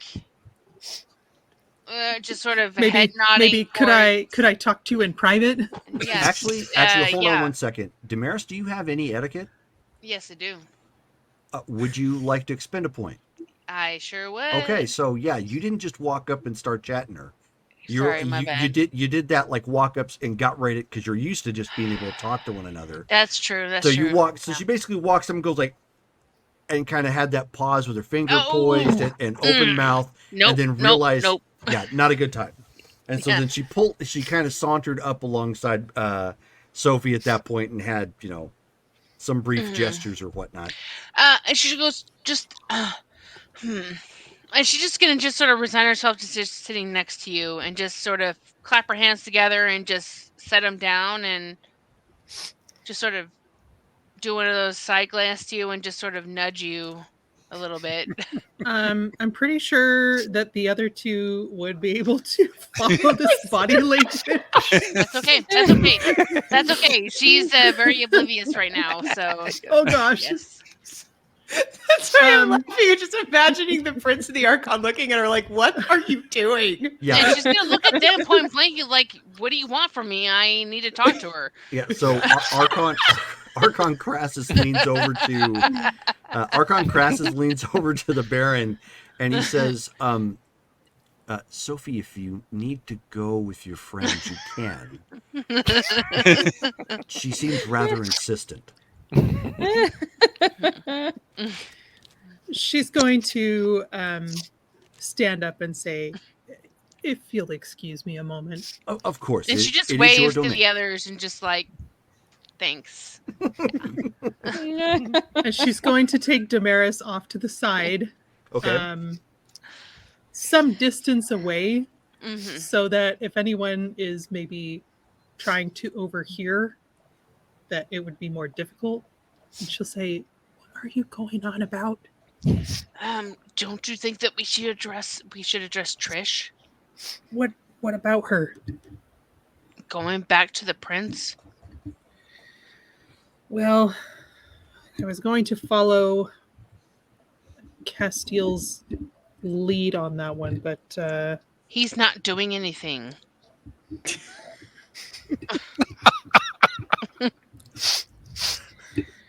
There is that. I mean, Jerome, he's not. Jerome, did we discuss maybe like the logistics of how he expected this to go down? No, not really. It was outside of he's going to approach it. You've already done everything else. So, I mean, like technically speaking, Sophie hasn't spoken to Trish about it. Oh, but then you should do that first. It's clear that she has been spoken to. Yeah, because Seth told her. Yeah, Seth told her. So if that's the case, if that's what you're asking me, then Brittany, Sophie should probably step in and go chat with Trish real quick. Okay, then she will. I mean, Damaris is welcome to come, but she'll go approach Trish. Okay. Am I with? Is Henri with Trish and Revis by this time? Yeah, I mean because they were on their way over to go talk to the Giovanni nerd. So right now it's pretty much everybody but Ben, John, or Johnny and Persephone. Just have a family meeting about this. Great idea. Yeah, it needs to happen. Just saying. Time to pop my character sheet up. I imagine Harper is probably in the place that Sophie didn't want her to be, organizing the chords, like making sure that they're in the sound booth. Yes. Oh my gosh, the techies are gonna kill you. Yeah, but she's organizing them and labeling them. They're never gonna rent us this place again, ever. Yeah, that's what I imagine she's doing. She's making them like look all neat and orderly, and yeah. Well, we need to introduce her to Doug. The main sound booth would actually way off back in the rafters. Is it too far away? Yeah. Now you could get to the one that's for the pit, which is primarily for like the musicians and whatnot that they would plug in. So you could definitely do that, and that's right off of the grounds that you're at. Okay, well then she's doing that there then. Messing with all their presets. I love it. Making them right. Oh boy. Well, just don't tell Sophie. She's going to disavow any of this.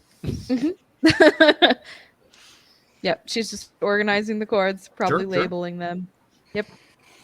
So I mean, Revis and Trish were the first to approach the busybody. Revis just kind of leans over and goes, "Excuse me.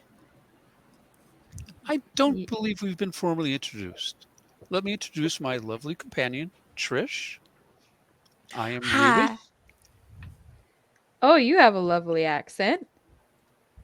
Well, I only said one word, but thank you. I will let you know, though, as a musician who did deal with professional things, you might not want to mess with the orchestra pit's electronic equipment. The conductor might lose his ever loving mind. Well, they did it wrong. But all right, I'm not going to tell you what to do. It's very nice to meet you. What was your name again, dear? Harper Valentine. Harper Valentine. That is very nice. Welcome to Ashland. Are you here to stay forever, or are you here passing through? Stay for the time being. That's nice. What brought you? What brought you to Ashland? Malcolm. Malcolm. At which point, Revis's eyebrows are going to go. So, Sorry, like, dear, he's taken. In what way did Malcolm bring you? Because, are you like a little sister? I'm part of the family. It's more like an uncle. Okay. So, yeah. Well, we love family here, so, and Malcolm is essentially one of the group anyway. At least I think so. I don't know if anybody else does, but Revis just kind of looks at Trish and goes, "I don't think anyone would argue the point, my dear.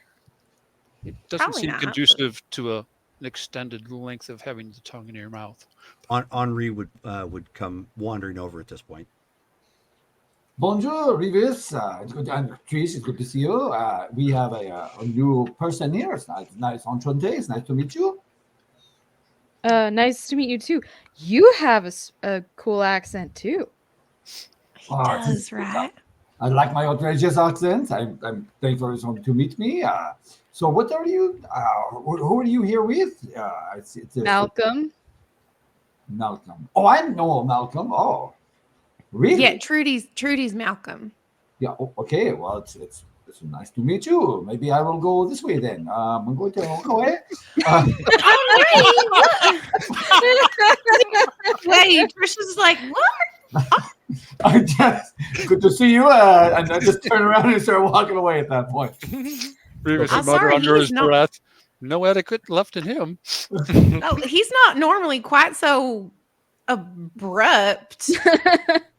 I imagine right now Harper's like seeing that there's an RCA cord that's like not quite straight, and so she pulls out like just like a little tiny set of pliers and straightens it out. Okay. Yeah, I have zero in etiquette. I've met she mentions Malcolm, and I'm like, I'm probably just no, I don't need to be here. So oh my gosh. Okay. When I see the Baron walking up at that point, when I turn around to walk away. Yeah. Yep. Sophie and Damaris come walking up. Damaris that doesn't look suspicious at all. I'm going to turn around and sit down the walk. I'm going to walk. We're all just going to converge on the Giovanni nerd. Baron, it's good to see you. Damaris, she is with Malcolm. It's the newcomer. I have not had this chance to say good evening to you, Baron. It's good to see you. Thanks. An interesting couple of nights. I'm sure it is. I'm not eager to repeat it. You had mentioned that maybe we could get this together this evening after the event. Are you still up for a meeting this evening? Oh, there he is. Sorry, can you repeat what you said? We were going to meet this evening. Was Revis and Benjamin? Yes. Is that I did not know we were doing is it defanging tonight. I did not. Yes. Let's put a pin in that for now and talk a little bit later. All right. I know this is it's a Canaanite function, but we have brought Danny into the mix. Would Danny be coming this evening as a representative of his family? Not if he's smart. I did not reach out to him for this particular event. I think it probably is prudent if he does not come unless our guests take their leave first. I did tell Skeeter and Cletus where I was coming this evening before I left. But Danny, I do not know if he would invite himself along, but I presumed I must let you know that the information has been passed within his family. Sophie adopts a look on her face that is like a little bit strained, like she's trying not to panic. Should I call Danny and let him know not to come then? Revis would look at Henri and go, "That is an excellent idea. Why don't you take a stroll towards the men's room and make that phone call rather than text? That way the Baroness will be able to recover her diplomatic face." I understand it takes me too damn long to text anyway. It's just with the thumbs, it's just so hard. I will give Danny a call. Thank you, Henri. I look forward to discussing this matter later. By your leave, Baron, and I walk away. I'm gonna call Danny. Okay. So, Sophie, have you wiped that look off your face yet? She's gonna maybe touch her hair for a moment and then kind of clear her throat. And then she's gonna say, Trish, I have been meaning to speak with you. Hi. Yeah, it's been a hot minute since we saw each other last. Yeah, I wish we could have spent more time together. I expect you already know what I need to talk to you about. Yeah, I do. Revis, can you give us a minute? Revis just kind of bows and takes 3 steps back. Okay, I'm gonna walk towards Sophie and kind of take her hand and say, "Let's have this conversation a little bit farther away from everybody else, please." Of course. Sophie, as you turn around, you see the mountain lion right behind you. And he just looked at you and says, "Matt." Yeah. Nice kitty cat. Why are you still here? So he kind of tilts his head. Meow. Yeah, well, Is his cell phone not on anymore? He just says, "Matt," and then you hear from the cell phone. He is here as my presence for this Elysium. Hello, Trish. Hi. Disembodied voice. Did you need something? The Baron and I were going to talk. Apparently, my mountain lion was attracted to Sophie. Oh. Sophie is going to stop and cautiously put a hand towards the mountain lion. Okay. So he puts both paws up on top of your shoulders and rubs his face all over yours. Just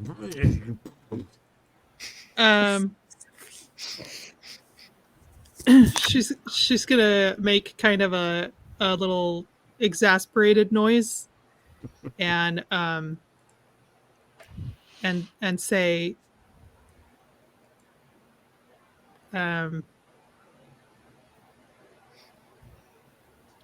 no, she's not gonna say anything.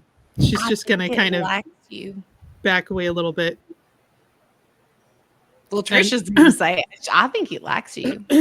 He is very cute, but now she's gonna tell him now is not the time. Okay, so he just kind of hangs his head, says "Matt," and starts wandering off. Wow. Oh my. Guys did actually obeyed you. That's kind of amazing. Whew, you never know. So, well, you wanted to talk about the whole let's ship Trish off to Castile and all that jazz. Yeah. I don't like any of how this has gone, except I have made myself clear that what's important to me and to Ashland is that you have a choice, that you go back with him of your own free will. And he has made it clear to me that his intent is to finish your accounting. I don't know how long he intends to take with that, um, but he has said to me that you are free to come back to Ashland if you still want to do that. Although I expect he is going to try to convince you to stay. But ultimately, I think this could be good training for you. It would definitely be good for him, politically speaking. And if we can garner some kind of good political relationship with him, that would be a benefit to us too. Right. Let me be totally frank here. Please tell me your thoughts on the matter. The only reason that I can come up with that he wants me is for a political play of some type. Because it doesn't look good, especially if he's now a prince. Not if, but as he is a prince. Um, to have one of his children run away and not come back for 30 years. Right. This is more to do with him than it has to do with me and my accounting or training or whatever bullshit he wants to pull around. Sure. I don't like being pawned, which is one of the reasons why I left in the first place. I've been with him for 5 years. He had no idea what was going on with Jeremy, so I took off because I didn't feel safe there with him or with anyone else. And he has the Would power to you make me do it. go ahead? He has the power to make me do it. To make me leave. Would you feel more comfortable if I were to check in with you periodically? Probably. Yeah, I think so. I mean, I don't want to do anything real drastic, but if it comes to it and I'm being held against my will as a prisoner, and she kind of just subconsciously like kind of tilts her head back towards Revis. There are things that it would happen. I would leave, but I wouldn't come back here. I wouldn't want to put you guys into trouble. I see. If that was the way that I extricated myself. Well, I hope it doesn't come to that. I hope it all stays above board and polite, and he's true to his word that he'll let you make your own choices. Yeah. I hope so too. The problem is he's had lots of conversations with everybody else. He hasn't said a damn word to me. I don't like that either. I prefer to be more direct. Well, that's why I'm telling you this is all a political play. This has nothing to do with me. So we'll see how the night goes, but I know at the end of the day I really don't have much of a choice. Well, you won't be alone, even if you're alone. You have my word on that. Thank you. I appreciate that. I'm gonna go make sure Revis didn't chop somebody in half. She's gonna turn around and walk back to her. Sophie will just kind of gently squeeze her shoulder and then let go. Okay. So, Trish, as you turn around to reassess the Elysia and try to find Revis, you see your sire motioning you forward. Oh, there we go. She hesitates for like half a second and then walks over to him. Okay. Well, hi. And as you approach, the Archon sees that you're approaching. He actually gets up and excuses himself to go mingle. She'll nod at the Archon as he walks by. As she gets up closer, she's just gonna say hi. Do we all notice this, or her approach? Can't imagine you guys wouldn't I mean, notice. it's the front of the Elysia, so I mean, if anybody's looking there, then yeah. Okay. With the exception of Benjamin and Johnny, who are currently in the bathroom. Right. Sure, I'm That's watching. not weird. I'm not weird. watching all over. You're holding his hair back while I he mean- throws up. Yeah, There you go. There. Oh my I mean, God. women do it all the time. You know, they they enter the restroom, and all of a sudden you hear George Michael. Well, I guess it was a night. And I'm just watching the Prince and the Archon and Sophie and all that, and just waiting to see what happens. So sure. Sure. Revis goes between the door and about halfway to where Constantine and Trish are. And his posture is gotten rigid. Castile. Constantine yeah. is my sire. Yeah. Yeah. Gonna get them blended. Too many C eventually. names. Yeah. I mean, they're all the same. So when you Yeah. say the door, where exactly do you mean, Revis? Are you The exit door. Okay. I Gotcha. want to be able to have a choice if I lose it. Okay. So he takes a moment to so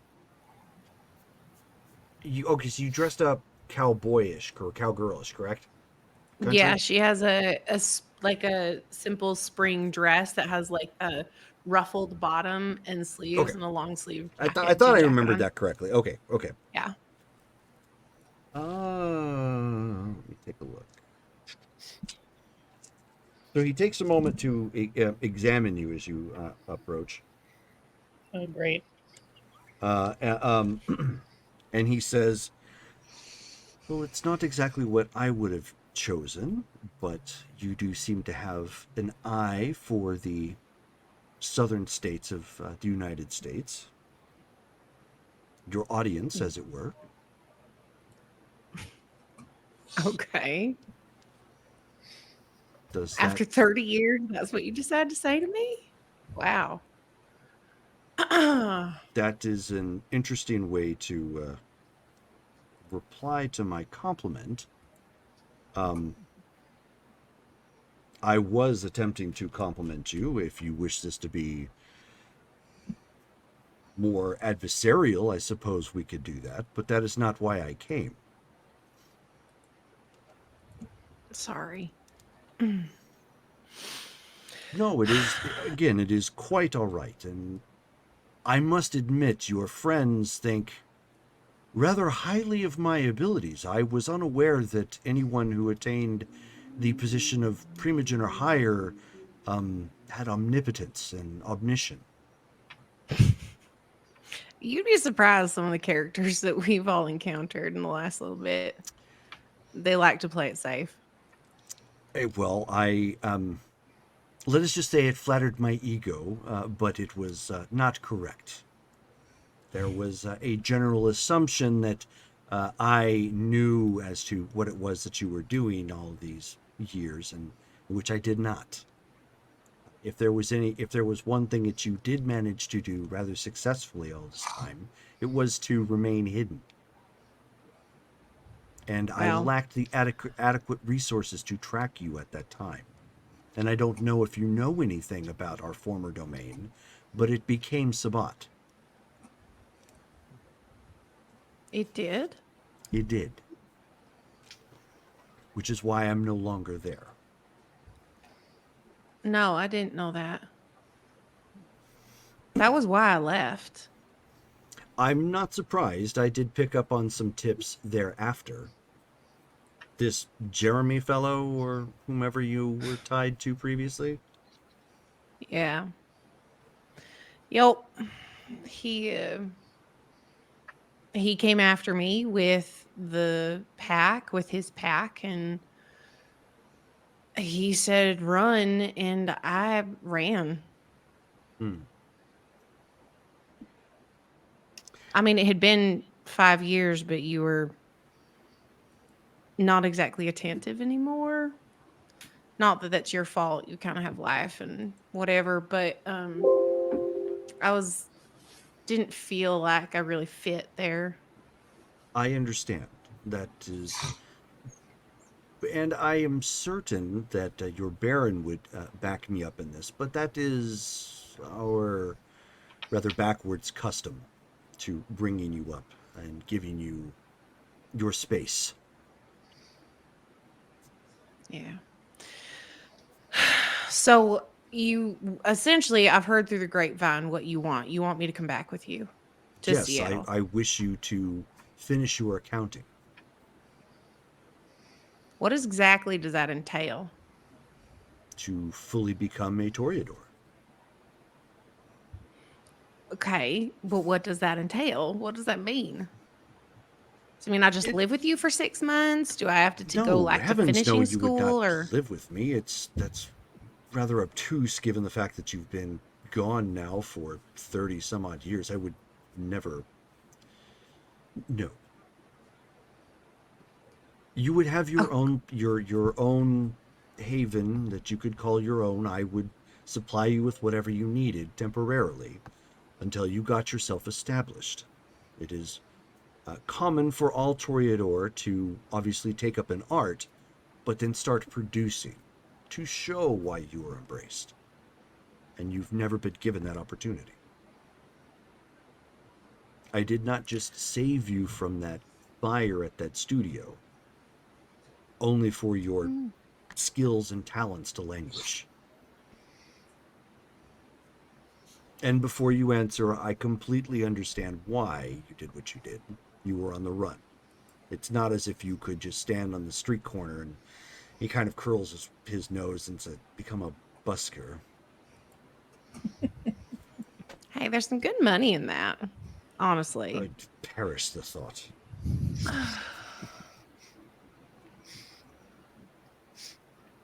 It is Well, never mind that. But you understand my meaning. It's you had good No, reason not to draw attention to yourself. No, I couldn't, and I didn't. And it just seems so out of the blue for you to come here all of a sudden. And how did you find me? Through our advanced powers. It's not exactly a difficult thing to travel along the astral plane. So, you scried? No. We will make that a part of your training. There are a number of things as a Toreador that you should know that you can know. That would be very beneficial to your continued longevity. Okay, so what are we talking time-wise with this then? I do not know. I have not been able to accurately gauge your skills past year 5. But I can state that you would be working with a renowned Toreador. I have worked a deal out with Lily Langtree to grant you assistance, perhaps an advanced course. She is the former primogen of San Francisco. Oh. Okay. Well, that's a thing.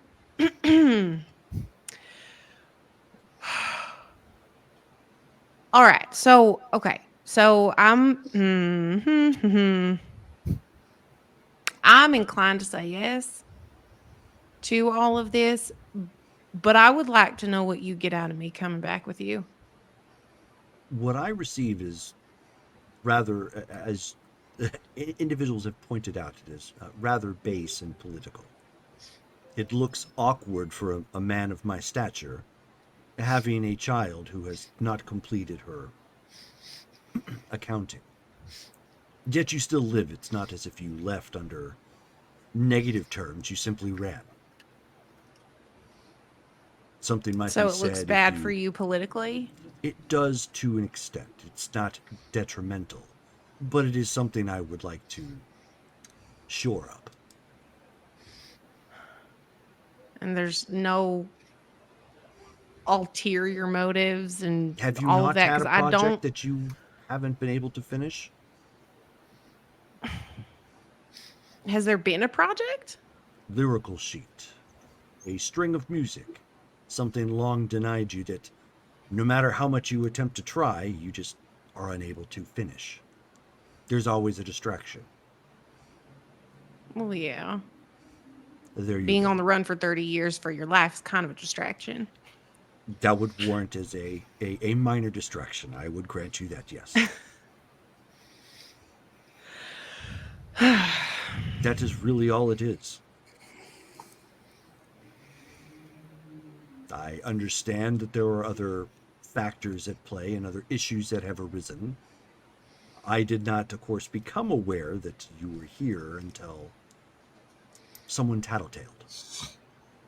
Yeah. On Seth. Correct.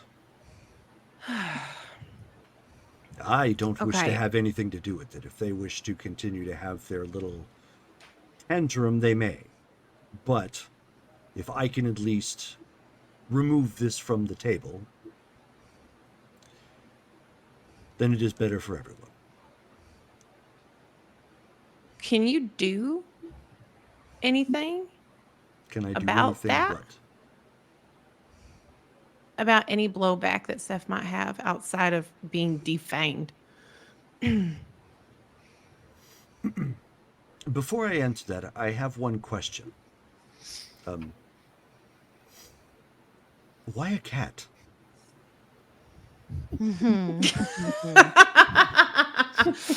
Oh my gosh. You do not know Cuddles. No. So I have a dog. His name is Dozer. Would he be And coming along Cuddles as trained well? Dozer. This dog? Yes. And well. Cuddle can basically go anywhere and do anything. He's a super intelligent cat. Oh, I He'd didn't. be with her all the time. He's a Nobody would think familiar? any weird things. Interesting. He's really sweet too. Well, be that as it may, that was a side question. I do apologize. It's understandable. It's a little weird. There are methods for me to deal with it on a local level, but it is largely not worth the trouble. If I made it a contingency on me coming back, would you make it worth your trouble?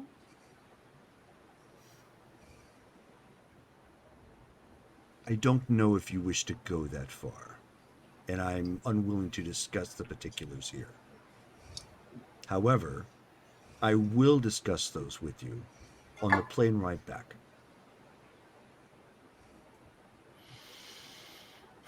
I will be as forthright with you as I can, but this is not the time nor the place.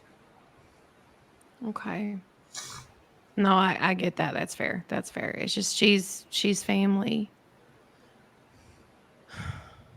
And I don't want her to get hurt because of something she did for me. She was worried about me. She wanted to protect me. And Cindy. You don't know her, but no, I do it's not. The whole thing. And I would urge you not to discuss these particulars at this point in time.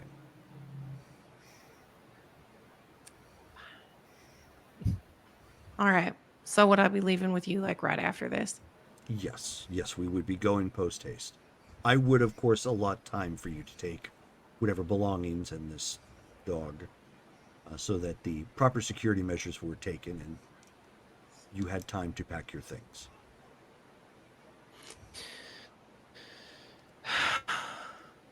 Okay. All right. If you can promise that you will help Seth out, I will come with you and I can do my counting and whatever, but I need your assurance that you're going to let me go and I want to go. That was the intention. So long as you complete your training satisfactorily. Who gets to decide satisfactory levels? That is a clan matter. You would be judged by a group of your peers. So I have to put on a kick butt performance and then they'll let me leave? Something to that effect, or something equal to. Art comes in many forms. Okay. I'm good with that.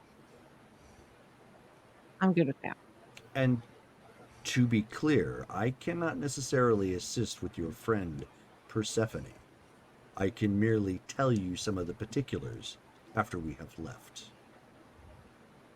That is the assistance that I can give you.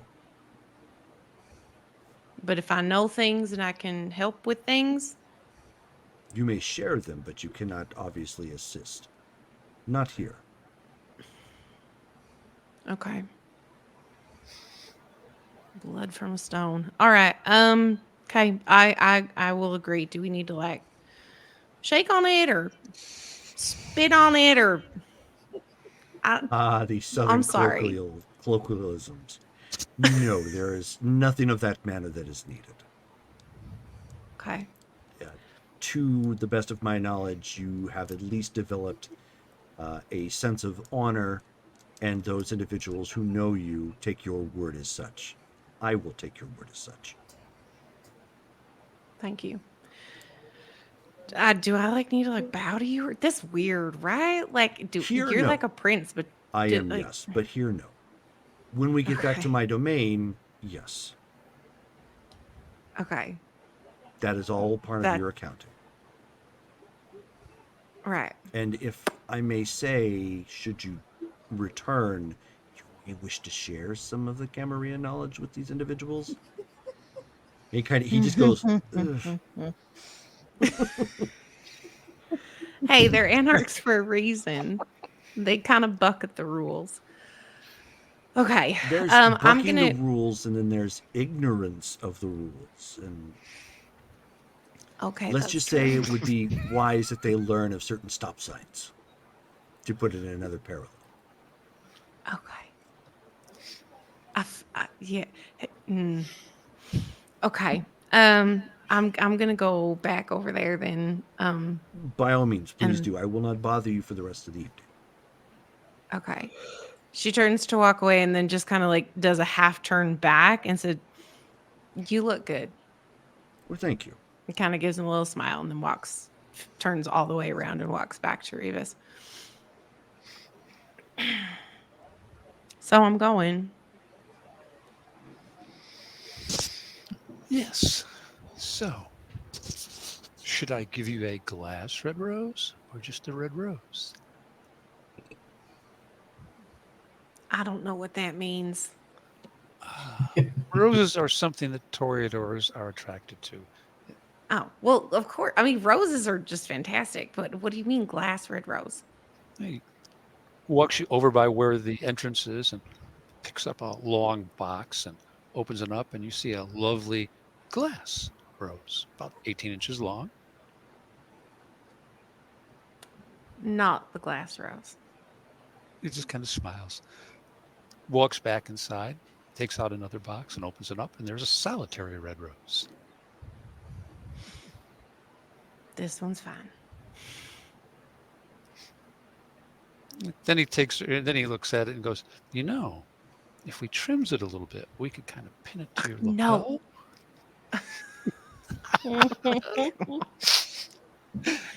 It's very nice. That's fine. Very nice. And we go back. She is gonna take it though, and she'll smell it really quick and just say thank you. I'll let you know if I need you, but I think we're probably fine. He says, "That's excellent, but It will always be there. I know. Thank you. And she'll give him just a hug and kind of just lay her head on his shoulder for a second and then pull away. Then we go back inside, socialize. Although at this point, the guy with the skin problem and the hump on his back is probably done. Hopefully. So let's check. So you guys have gone to the bathroom. Yeah. Johnny, go ahead and give me another roll to try and get that under wraps. Okay, let's spend a willpower. Okay. Make There you mark off a go. willpower point. Let's mark that on my sheet here. All right.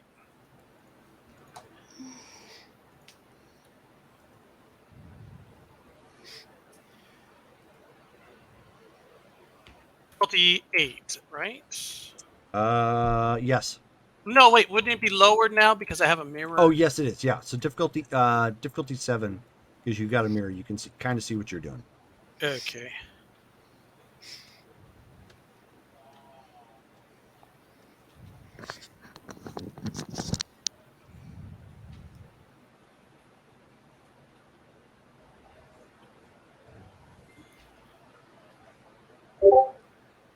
Okay, there we go. That's better. There we go. Now we're cooking with fire.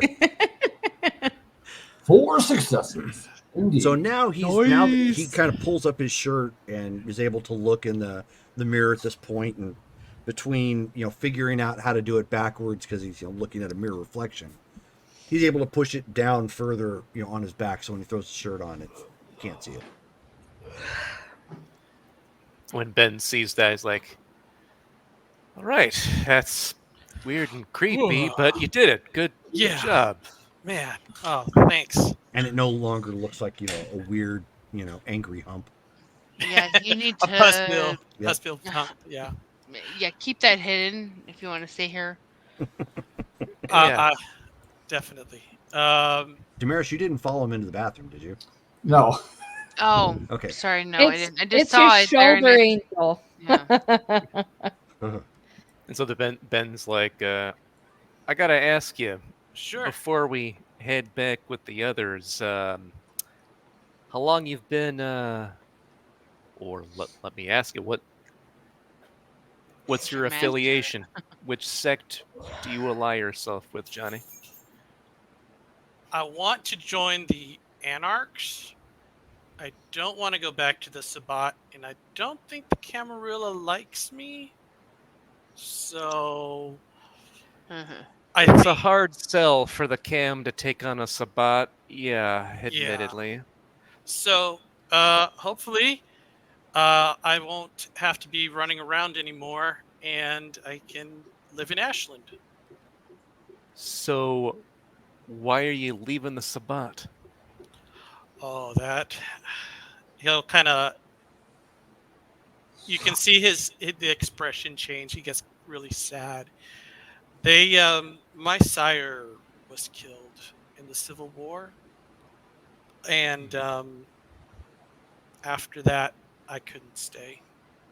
She was like, my reason for living. She was the best thing that ever happened to me, and they took her away.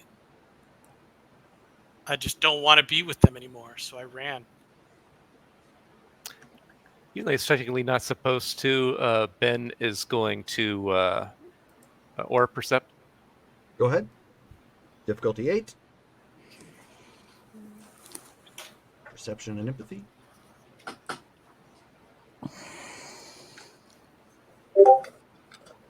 3 successes. Nice. And he's trying to determine if he's lying about the story he's telling. He is telling the truth. You can also confirm that he has a pale aura. And he does seem to be longing or pining for this individual he's talking about. Okay. All right. So Ben looks at it and he's like, all right, I believe you.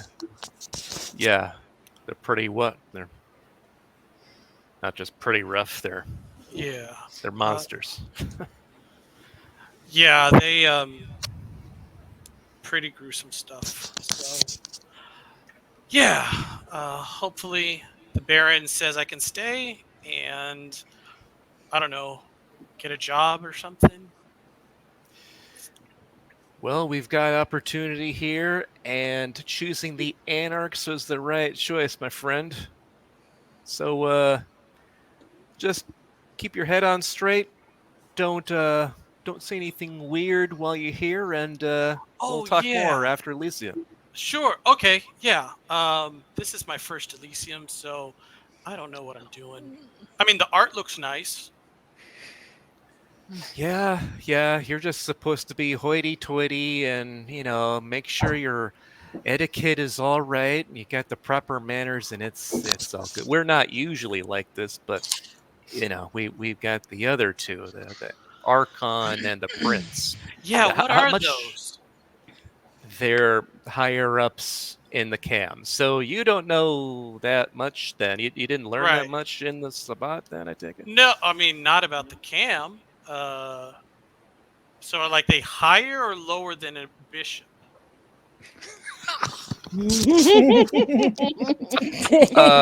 He does have let's Oh my God. see, 1 point of Sabbat Damaris lore. needs to talk to this Can guy. he try to figure that out? Why don't you go ahead and roll your intelligence and Sabbat lore? Okay. Meanwhile, Oh, Damaris, for Lord. some reason, like Damaris starts getting like A headache? a headache with Bell's palsy for like no reason. She's Oh like, my God. Her "Ugh." left side of her face goes like droopy for Yeah, some reason. Like, Ear starts itching. Back of her neck. do I need to roll for this? Like, no, because do you're I not hear there. him? No, you're not there. But Shit. like she's downwind of stupid, so she's just like,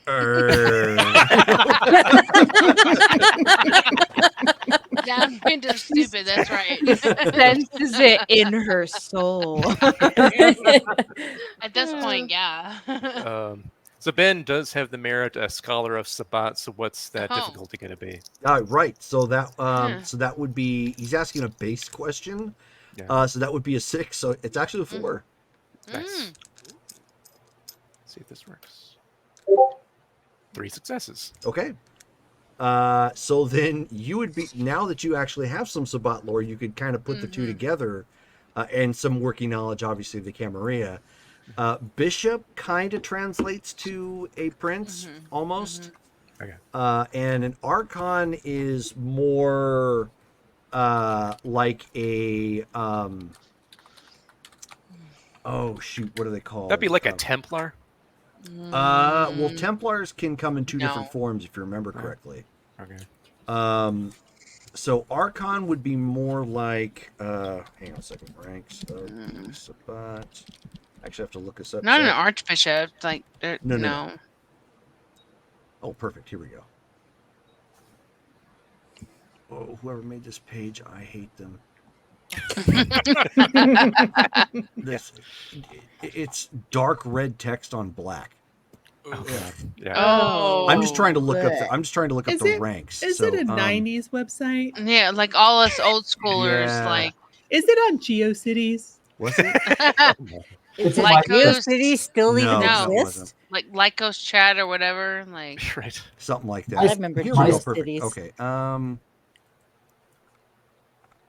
I still remember most of the ranks. I just need to have my memory jogged. What's the PAS? I don't need that. Okay. I'm not going to waste a whole lot of time on this then. Yeah. Oh, you know what? Maybe no, I didn't find it. That's the pack stuff. Okay. I'm not going to worry about that then. But yeah, you would know the difference. The Archon is actually I want to say it's the Priskai, which are like the Justicars in a sense, and the Archon would be like like a Templar to the Priskai. Okay. A Priscus. So then, yeah, Ben's like, Prince is like leader of the place, like a bishop, I guess. In the, if I understand that right, that's leader of the city or the town they're in. Yeah. And then Archon is like, I think it's like a Priscus to, like it's a little different, but they're high up there. Okay, so kind of like a Priscus. Okay.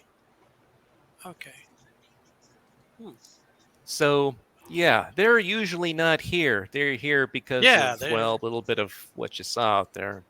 Oh, she got her fangs taken out. That was incredible. Yeah, that's... And she can't grow them back for a month? How's she going to eat? Well, straw. Blood bags being fed, it's doable, but it just makes it more difficult. But big hickeys. Blood bag. Ugh. Yeah. Oh man. Well, anyway. Yeah. Yeah.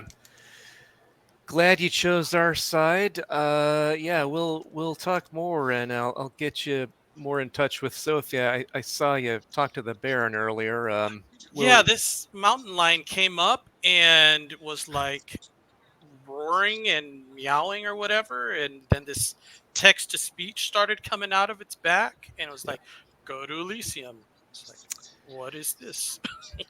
So anyway, yeah. He if you see animals like around us doing things and trying to talk to us, strangely, that's a normal thing for this group. And the big ones like that mountain lion, there's a guy who's on our side named Mr. Vidius. He doesn't like to make himself known, so he uses those animals as proxies. Oh, okay, that makes sense. So, how about we mingle again now that you're, better? All right. Decent. Yeah, and we'll exit and go mingle. Yeah. Okay. So Jerome, you guys are on your way back. What were you saying, Todd? Henri was heading back towards the bathroom to make that phone call. I'm not sure when, timing wise, when he's showing up over there. You probably just got done as they're coming back out of the bathroom. Well, Benjamin, I have not seen you this evening. It's good to see you. And we have another newcomer, I see. Hi. Nice to meet you. I'm Johnny. I'm Henri. It's nice to meet you as well. Henri, yeah. And he'll extend a hand to shake. Oh, so that's well. Good to meet you. So, who are you with this evening? Are you a guest, or are you with? Is he a friend of yours, Benjamin? He's just coming in from the road. We got a new attempted addition to our Anarch family. Oh. Yeah, I'm trying to lay down roots here in Ashland. You have an interesting persona to you. Or which clan do you follow? He's kind of like look at Ben, and then kind of like look down, and then he'll look Henri straight in the face and say, "I'm Samisi." That is very interesting. I like to work with flesh as well, but in a different way. Yeah.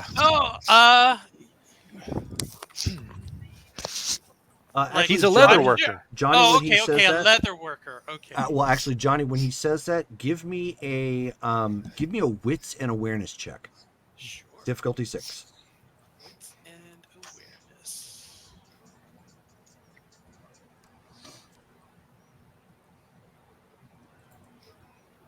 awareness. Oof.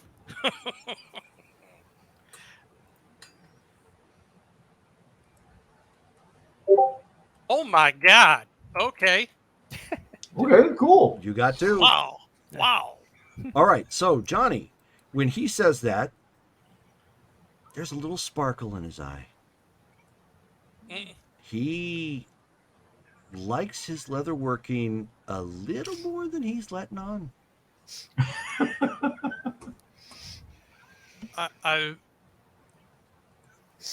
I would guess you must really enjoy leatherworking then. Oh, yeah, you could say that. I really enjoy leatherworking.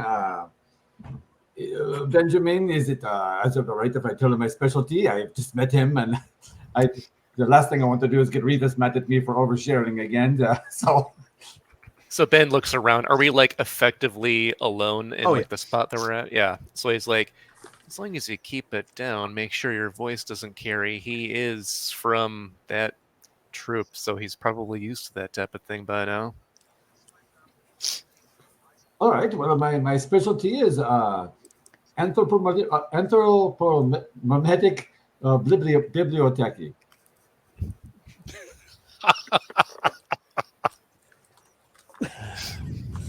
He's not Johnny's wrong. Johnny's like he's trying to think, what do those words mean? Books. I like to make hardcover books out of human skin. If you must know, it's okay. It is the best. I have made gloves out of human skin, bookmarks, small things. We should share. We should talk quite a bit. I'd like to hear your story. Definitely. Yeah, I can definitely help you with that. I've never done a human book before, but okay, we'll give it a go. I sadly my entire collection, dozens of books, were my haven burned. I was burned, and I have not yet had a chance to work with my favorite leather. I've been working with other leathers. It's a conversation I'm going to have with the Baron soon. But it's I'm getting back into this. How big was your collection? Oh, I had a book for every country, and I had a book for every state of the United States. I was missing 7 countries, and I could not get into Alabama. It was just difficult. In Alaska, I could not get in Alaska. Henri, give me a self-control check. Difficulty 8. Okay. It's been a while since you've unloaded on somebody with this level of detail. I'm glad I'm not really there with good. Ben. Trish does not know this about him. It's just self-control, right? Just That's self-control. why Seth told him he couldn't bring his work home with him when he was staying with her. I have 1 success. 1 success. Okay. So with the 1 success, you are getting more and more and more enthused, like just espousing, like, oh, you had this country and that country, and you had this, like this type of skin, and you had, people from the desert, and you had like blah, blah, blah, blah, blah, blah, all this, and you accidentally blurt out that you lost one of your bodies. That I lost one of what? One of your bodies. Okay. From the fridge. Yeah. So, and I lost. I lost a body, and I lost. Lost a body? They were dead, right? Well, no. Yes, they were dead. I kept bodies in the fridge to work with, and then. Ben, give me a humanity check. Yeah. I was waiting for that hammer to fall. You just heard he kept bodies in a fridge. Yeah. It's called. So that's just conscience, right? No. Just a humanity check itself. Oh, okay. Just roll humanity. Just roll humanity. Diff 6. Yeah, diff 6. Yeah. Okay. 3 successes. Okay. Nice.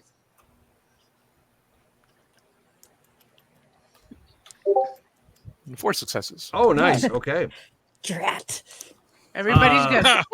Drat. So oddly enough, so you guys are both kind of reviled at that comment. Yeah. Like it's kind of like that doesn't sound good, but he's thankfully going on enough and in rapid fire succession that you guys could just kind of like not mention it, and he probably won't bring it back up again. Yep. Sort of thing. So it's like it's better like to kind of let it go, because otherwise you may spew. Okay. And the worst part was between the loss of the book collection, but Cheryl. When I lost Cheryl herself, I did. Henri, let's just maybe tone it down just a bit. You can talk about this later, maybe tomorrow night or something, away from here. Johnny, both you and I, place and time. where are you staying in the town? I don't really have a place to stay. I'm That's a very living out of personal my question. I'm living out of my car at the moment. I have within my haven as it's a restaurant. There are four of the party rooms that are well, we use some of them for leatherworking, but it's we can easily clear one of the party rooms for you. I mean, we just have to get the bed for you or something like that. But there's no windows, and it would be a good place for you to stay if you opt. Uh, you know, I'll take it under consideration. You two crazy kids keep talking shop away from everyone else, and I'm gonna go check out the group. Are there more anarchs that I could meet? Yep. That don't do Who crafting? who Poor Johnny's like, we need to get closer to the others. Closer. Within screaming distance. who have you met? I can. Yeah, I met the Baron, and there was this lady. I didn't get her name, and guess that's. And then he'll point to Ben, and then you, and then you, and then he'll point to Henri. It's like, Well, Benjamin's friend Steph. Have you met her? no. Okay, well, Benjamin, do not leave. He must meet your friend. And then have you met Damaris? She is here this evening. Which one's Damaris? She has the braids, very attractive. She is over there. She was the one who grabbed your shoulder. The scary lady with the dreads. She was the scary the lady one that with the dreads. Yeah. hit you on the back with a bit of a hard hand. Brave. Yeah. Break. Yeah. Okay. Yeah. Let's go meet Damaris and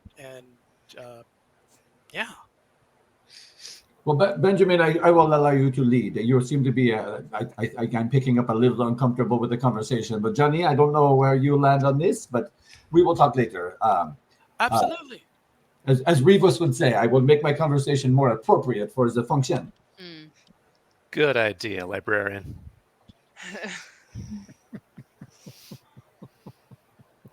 And go ahead and join the rest of the group. Okay. Yeah, I'll follow behind too because, oh boy. Yeah. So Jacob and Ben and they all like rejoin, I guess, a group, or You mean Johnny? Johnny. Sorry. Yep. No, it's okay. So I'm gonna look at Johnny after I just like patted him on the back, trying to cover up his symbol and shit. So I'm just gonna look at you like, hey, so Damaris, right? yes. Oh, hi. I'm Johnny. It's Damaris, yes. Hi. So do you want to tell me what's going on with, what shall not be named? That's a long story. I was telling Ben, but well, he's my probably my the most sire. important person you should be talking to about that. But yeah. Yeah, my sire was killed, and it was time for me to go. So How was your sire killed? Oh, it was during the Civil War, and it was really bad. Wait, So, which Civil War? the Fourth Sabbat Civil War. Wait, hold on. Your sire was killed by the Sabbat? Yeah, the Sabbat was having another civil war, and she was. Yeah. Do I know which war he's talking about, Jerome? Can I roll a? No, you know which one. It just ended a couple of years ago. Yeah. Oh, that's so recent. Yeah, it was towards the end of the conflict. Why are you here now, though? Well, after I left, I just kind of was,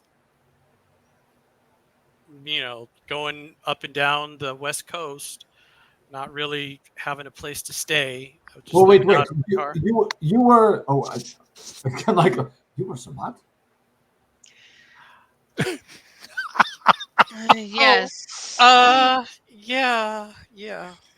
Is he going to rescind that Do they know invitation? that you have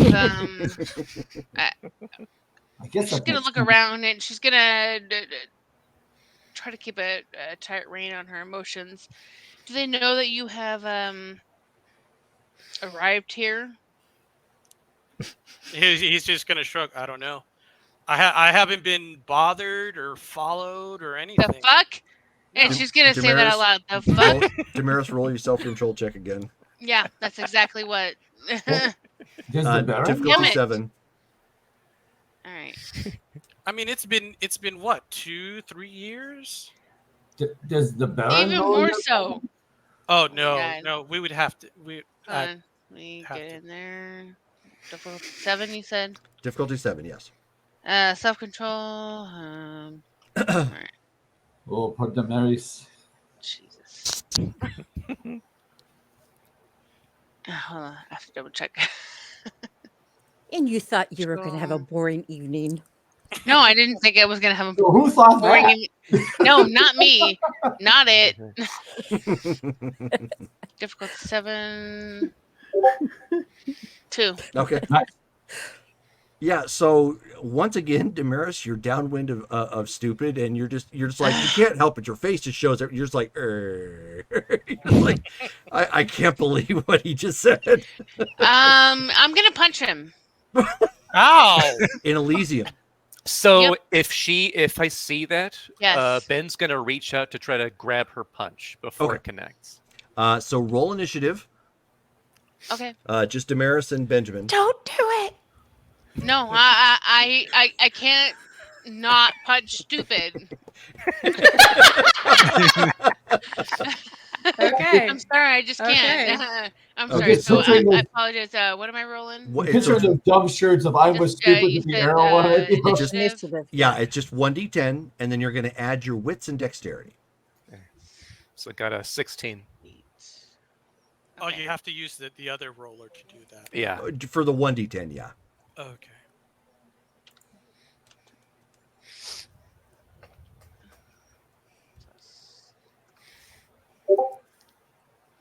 4 plus 8, 12. Okay. So Dale, if you want to give, so Dale will have the chance to block. He's clearly acting first. So go ahead, and you're both going to roll Dex and Brawl. If you have celerity, you can add that. I do. And I do. Dex and Brawl. Yep. Difficulty 6.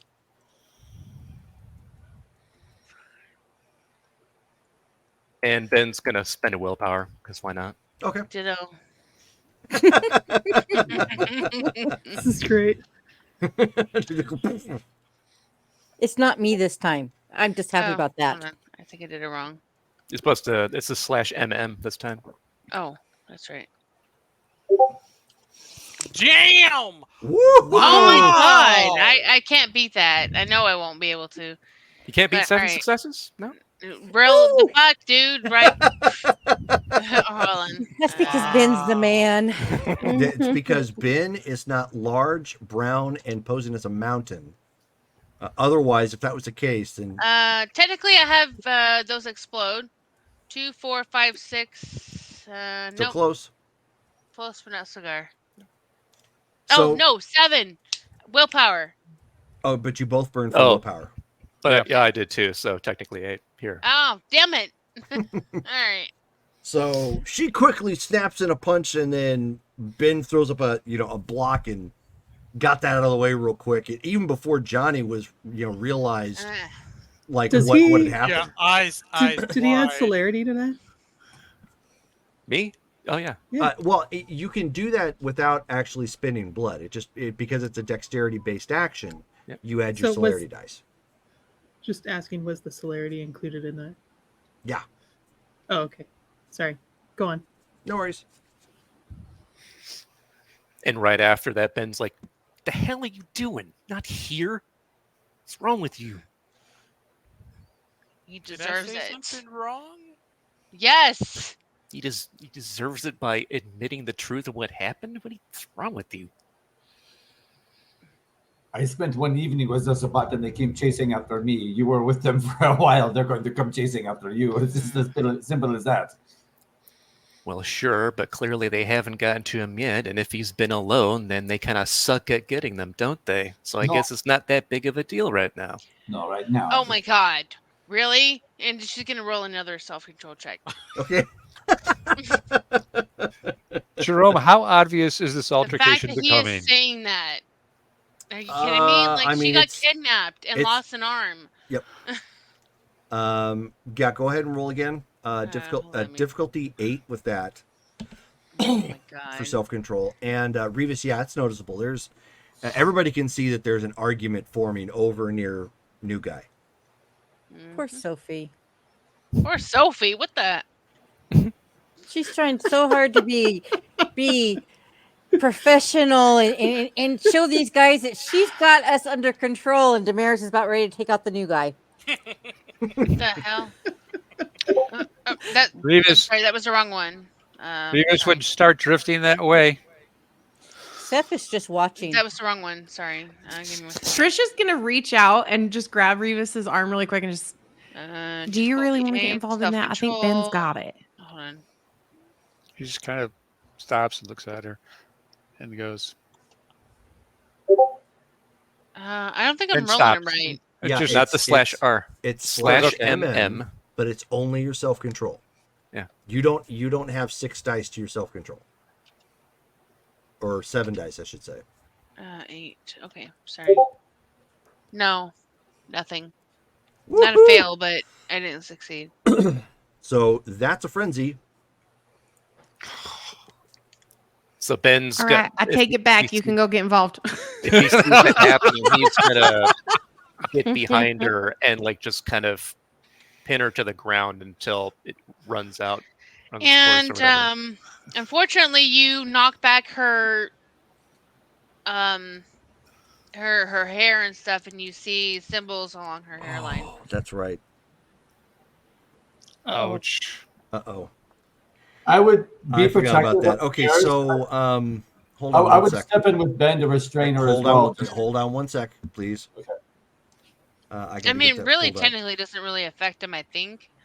But we'll it see. may. It depends on what happens. I need to Is learn this to build where is this all taking place? right? Mm. Right It's smack actually in front of towards you. It's actually happening towards the back of the Elysium, where basically everybody entered. Where I met Jacob, the new Jacob. Okay, so it's like recruit.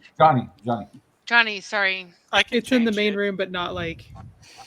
I mean, I guess everybody's over there now. And so you used inscribe the curse. Is that what it was? Yes, I did.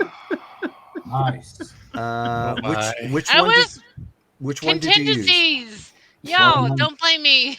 Oh, you put it on your. You put that one I on your put it- head, right? I put it on my temples, up where my head is. That's why I had my hair in my face and my wrap on. So it was like this.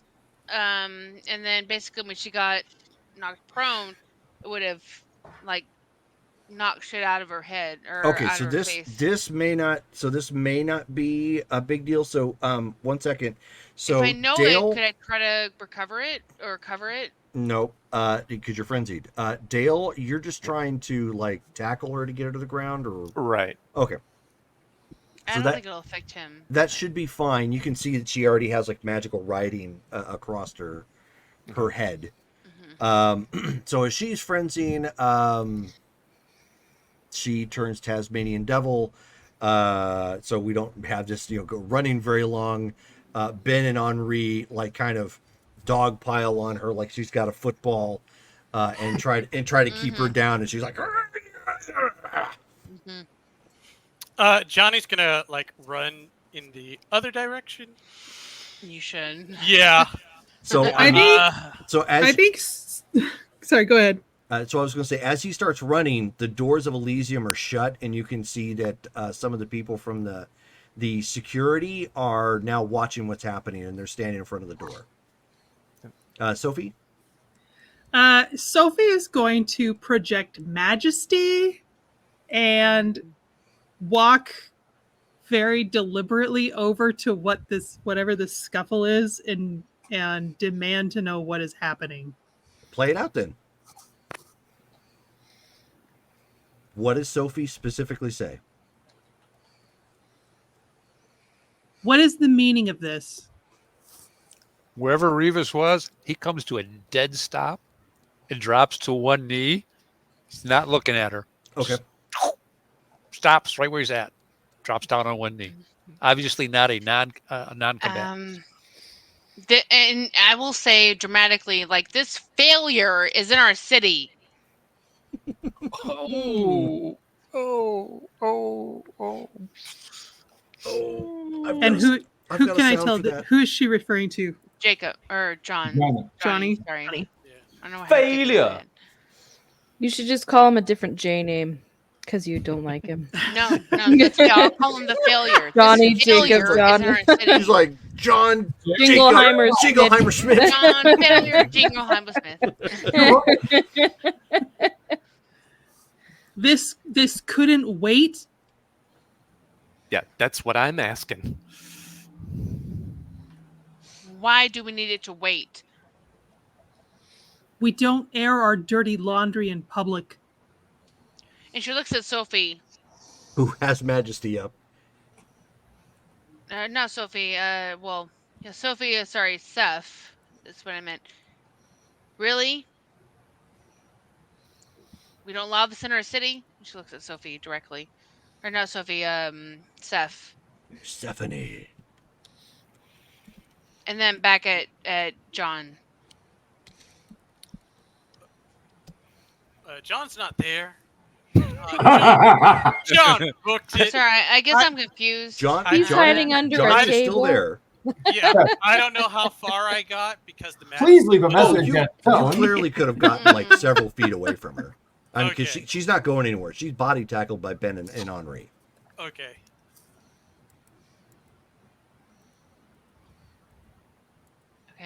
We will discuss this in private and get more information in private.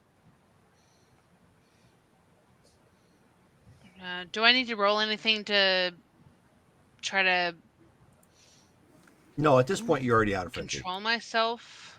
I don't know. No, at this point you're out of frenzy. You've just been held down until you calm down. It's okay. So she just sort of just like jerks out of the hold and stuff, and just gives like literally nasty looks to John, and even Sophie at this point just like goes away to her corner or whatever. Sad puppy eyes. I'm gonna walk with Damaris. I'm like, Damaris, it's okay. You need to calm yourself. It's And then There's Ben, no appreciation. when that happens and they walk away, Ben's gonna look at Sophie and be like, "Sorry about that, Baron. Didn't expect that to get out of hand so fast." I can imagine something hit a nerve. As I said, we'll discuss it later. Right. Does Sophie drop Majesty? No, I thought she did. When I didn't hear that. Yeah, I haven't heard that I yet. did. No, I hadn't yet. Oh. But when everybody seems calm, then she will. Okay. Okay, so she eventually drops. Obviously, things are like still kind of tense at this point in the the Elysium. And at that point, Archon Crassus stands up and he says, "Well, lovely evening, everyone. Thank you all for coming. Baron Sophie, thank you for putting on a wonderful shindig. I am certain you have everything in hand. If you need me, you know how to reach me. But with that, then we will be concluding this evening." And he turns and looks to the prince, who rises at this point. And the Archon steps out at this point, and the Prince d'Abraham walks over to Trish and gives her a slip of paper, letting her know where exactly the plane is at. and what hangar, so she can gather her things and they can fly out. When exactly do you need me there? Within an 15 hour minutes. to an hour and a half. Okay. Okay. Persephone at this time is going to rise from her seat. Okay. She's going to very quietly and calmly make her way over to Trish. She's going to pull out a small box. That says on top of it says "Open later," and she's going to hand it to her. If this box has a weapon in it, it did not get in. No, Okay, just letting you know. and I'll tell her what it is later. You guys don't need to know. Well, Jerome can know, but the rest of you don't need to know. She'll take it from you. Just thank you, and then hesitates for like a second, and then throws her arms around you. She will become rigid, and she very awkwardly just pats you on the back. I don't know how long I'm going to be gone, but thank you. Do not let them take your cell phone. She's going to say that to her very quietly. If you need us, you know. I know. Trust me. Trust me. I We will always come for you. And with that, she will turn around and walk back to her seat. Trish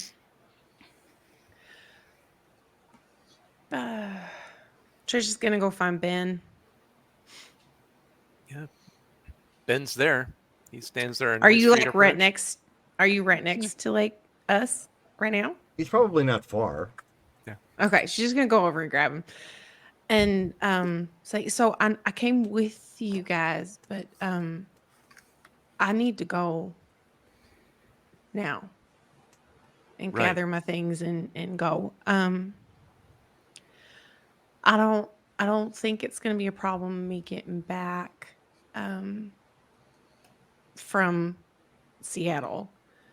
At least I hope not.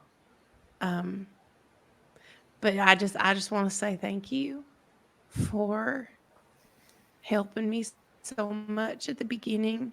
And she's gonna kind of turn away because she's crying and I'm crying. And Ben goes, "Hey, Nashville. It's been real. It's been fun. Some might say it's been real fun. And we all know you'll come back." Yeah. Take care, Cindy, though. And I'm leaving Dozer with her, so she's got her or got him. Appreciate it. Yeah. Walk over and go, "Would you like to be driven to and from, my dear?" Yeah, probably should not. I mean, yeah, that's a good idea. He just kind of looks at Ben and goes, "We'll see you back there. I'll take her to and from." Of course. Okay. Bye.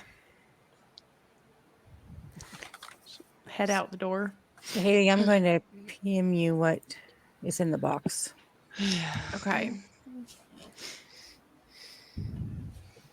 And did anybody else have anything else Yes. before you leave? Oh, okay. Well, then I'm glad I asked. Well, since Hit it, Rita's Sophie. left, and he can't join us, but Sophie will grab Ben and go see Henri. Okay. So I'm over with Damaris. I just calming her down at the much. Yeah, and she'll be with him, just sort of like. Oh, Like- first Sophie would make sure that that their guests got out okay. Yes. You know, Yeah, see them politely to the door. They did, yes. Okay. Gotta, keep that etiquette. Right. Smart.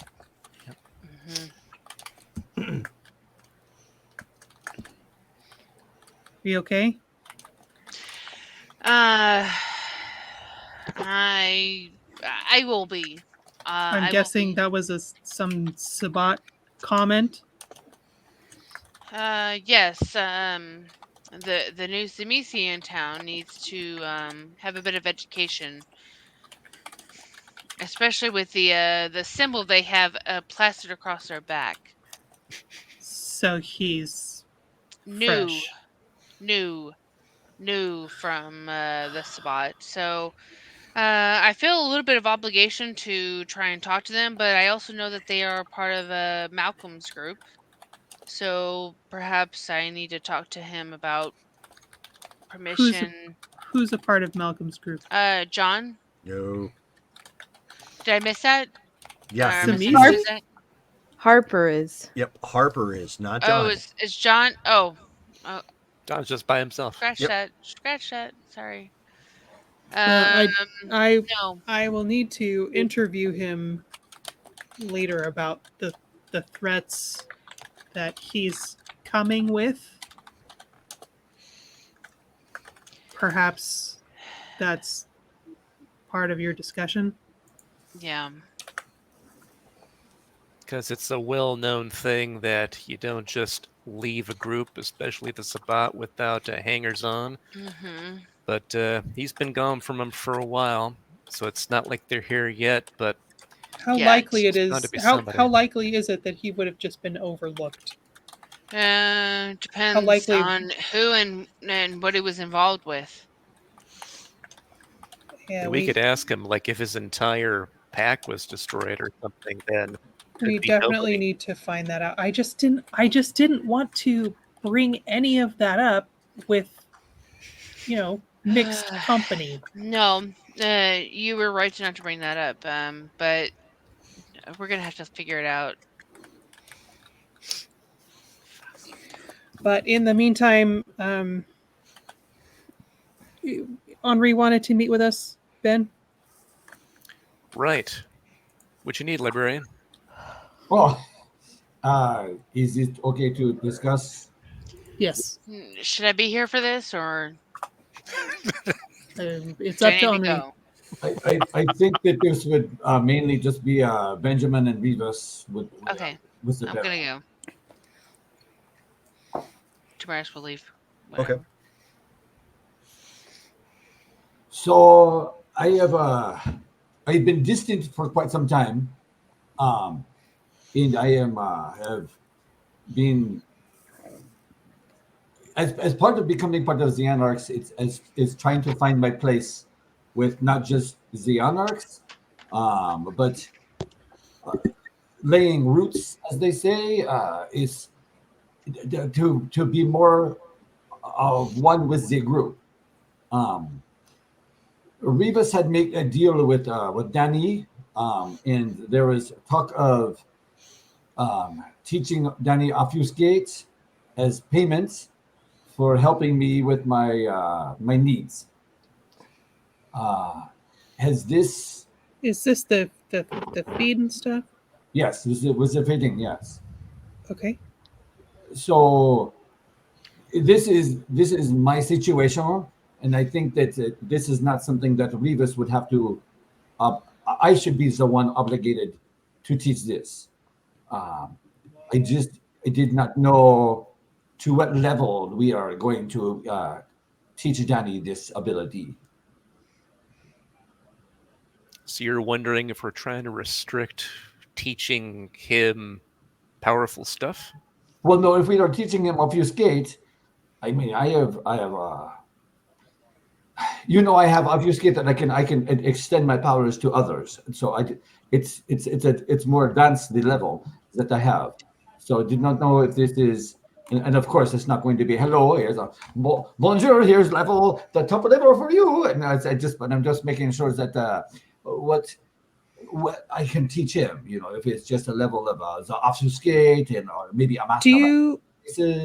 Do you know how much he's able to learn as a non-kindred?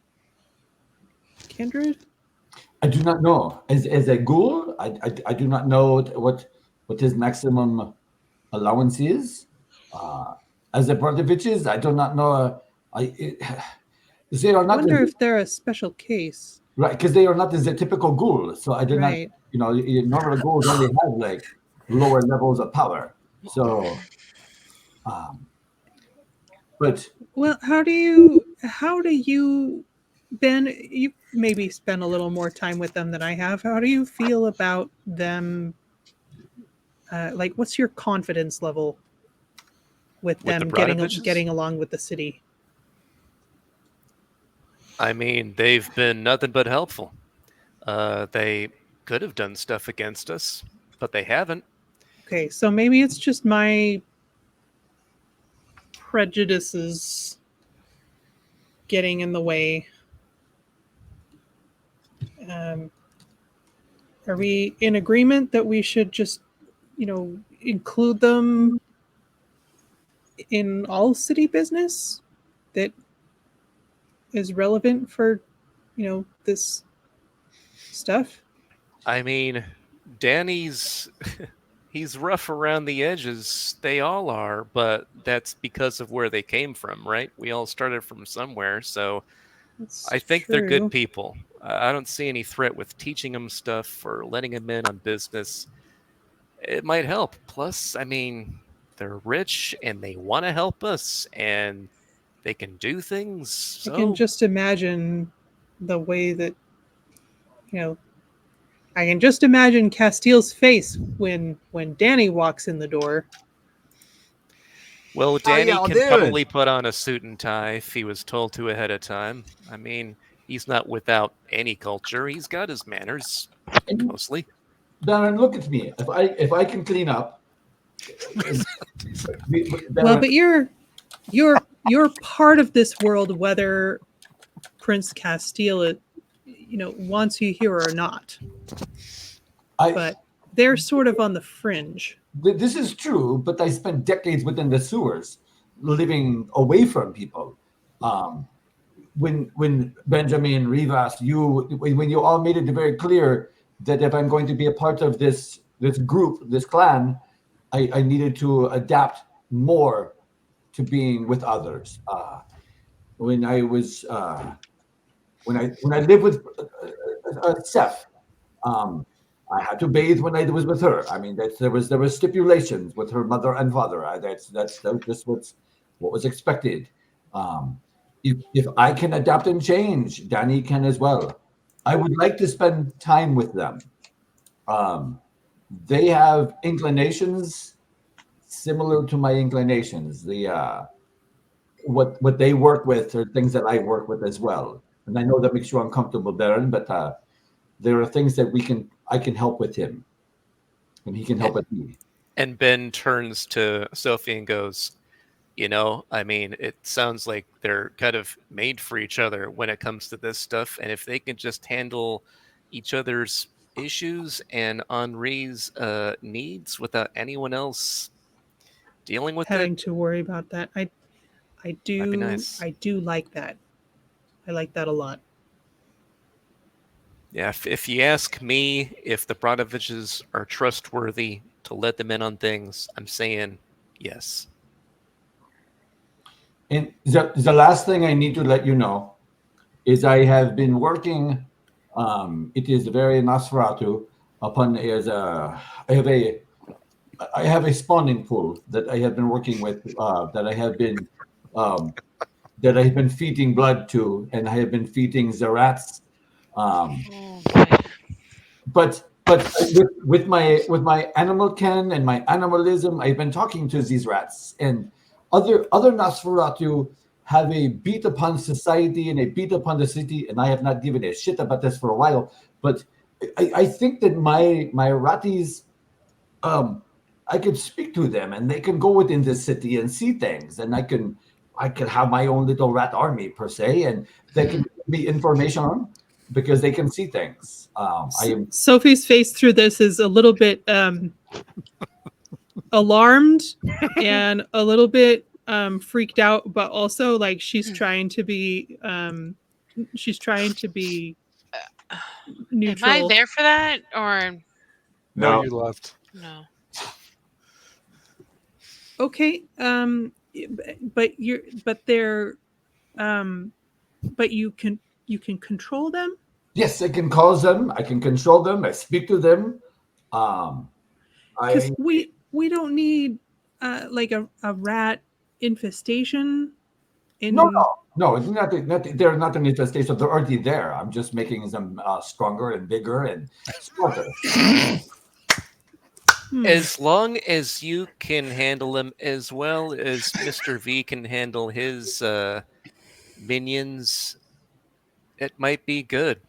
I mean, if you want to contribute, that's a good way to do it. Or There's if you need the help. thing again.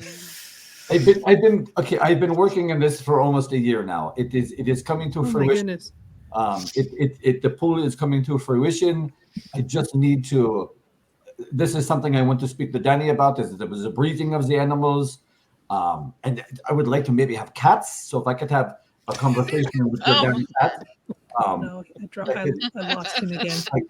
You're gonna have the Henri cats. is creating ROUSs, you guys, in the sewers. What's unusual size? Because why not? Because nobody else is in there. I mean, 1 second, I gotta reload. I lost Henri. Oh my. Oh, no worries. At that, this point, we need to wrap wrap anyways. up anyway. Yeah. Henri, talk to Damaris. I'm telling you. So Yeah, well, we have to have a conversation. Don't come up when you come visit me. You'll see things at the plan house. You'll see things when you come over. I want to be all up involved in your business. So now that Brittany is Okay. back, so here we're gonna Sorry. actually wrap. No, it's okay. We're gonna wrap for the evening. At this point, considering we, with everything that went on, I wanted to let it run a little bit longer because we had the technical difficulty up front. So we did get a full, 3 hours gameplay in. Wow. Yeah. So good stuff. I'm glad you guys had fun. Abby had to bug out because she was passing out. Right. Good. So obviously, Abby seems to have enjoyed her new character. Davey, welcome to the group. I hope you had fun. I did. Yes. I'm going to take my fangs and go home. I thought the player Abby. I thought they were not going to be back. I guess I'm confused. No, that's Haley. Haley, sorry. Yeah, I'm Haley's out for a leaving bit. for a little while. Yeah. Oh. Did you get the text file, Haley? So, How did you send it? In Discord.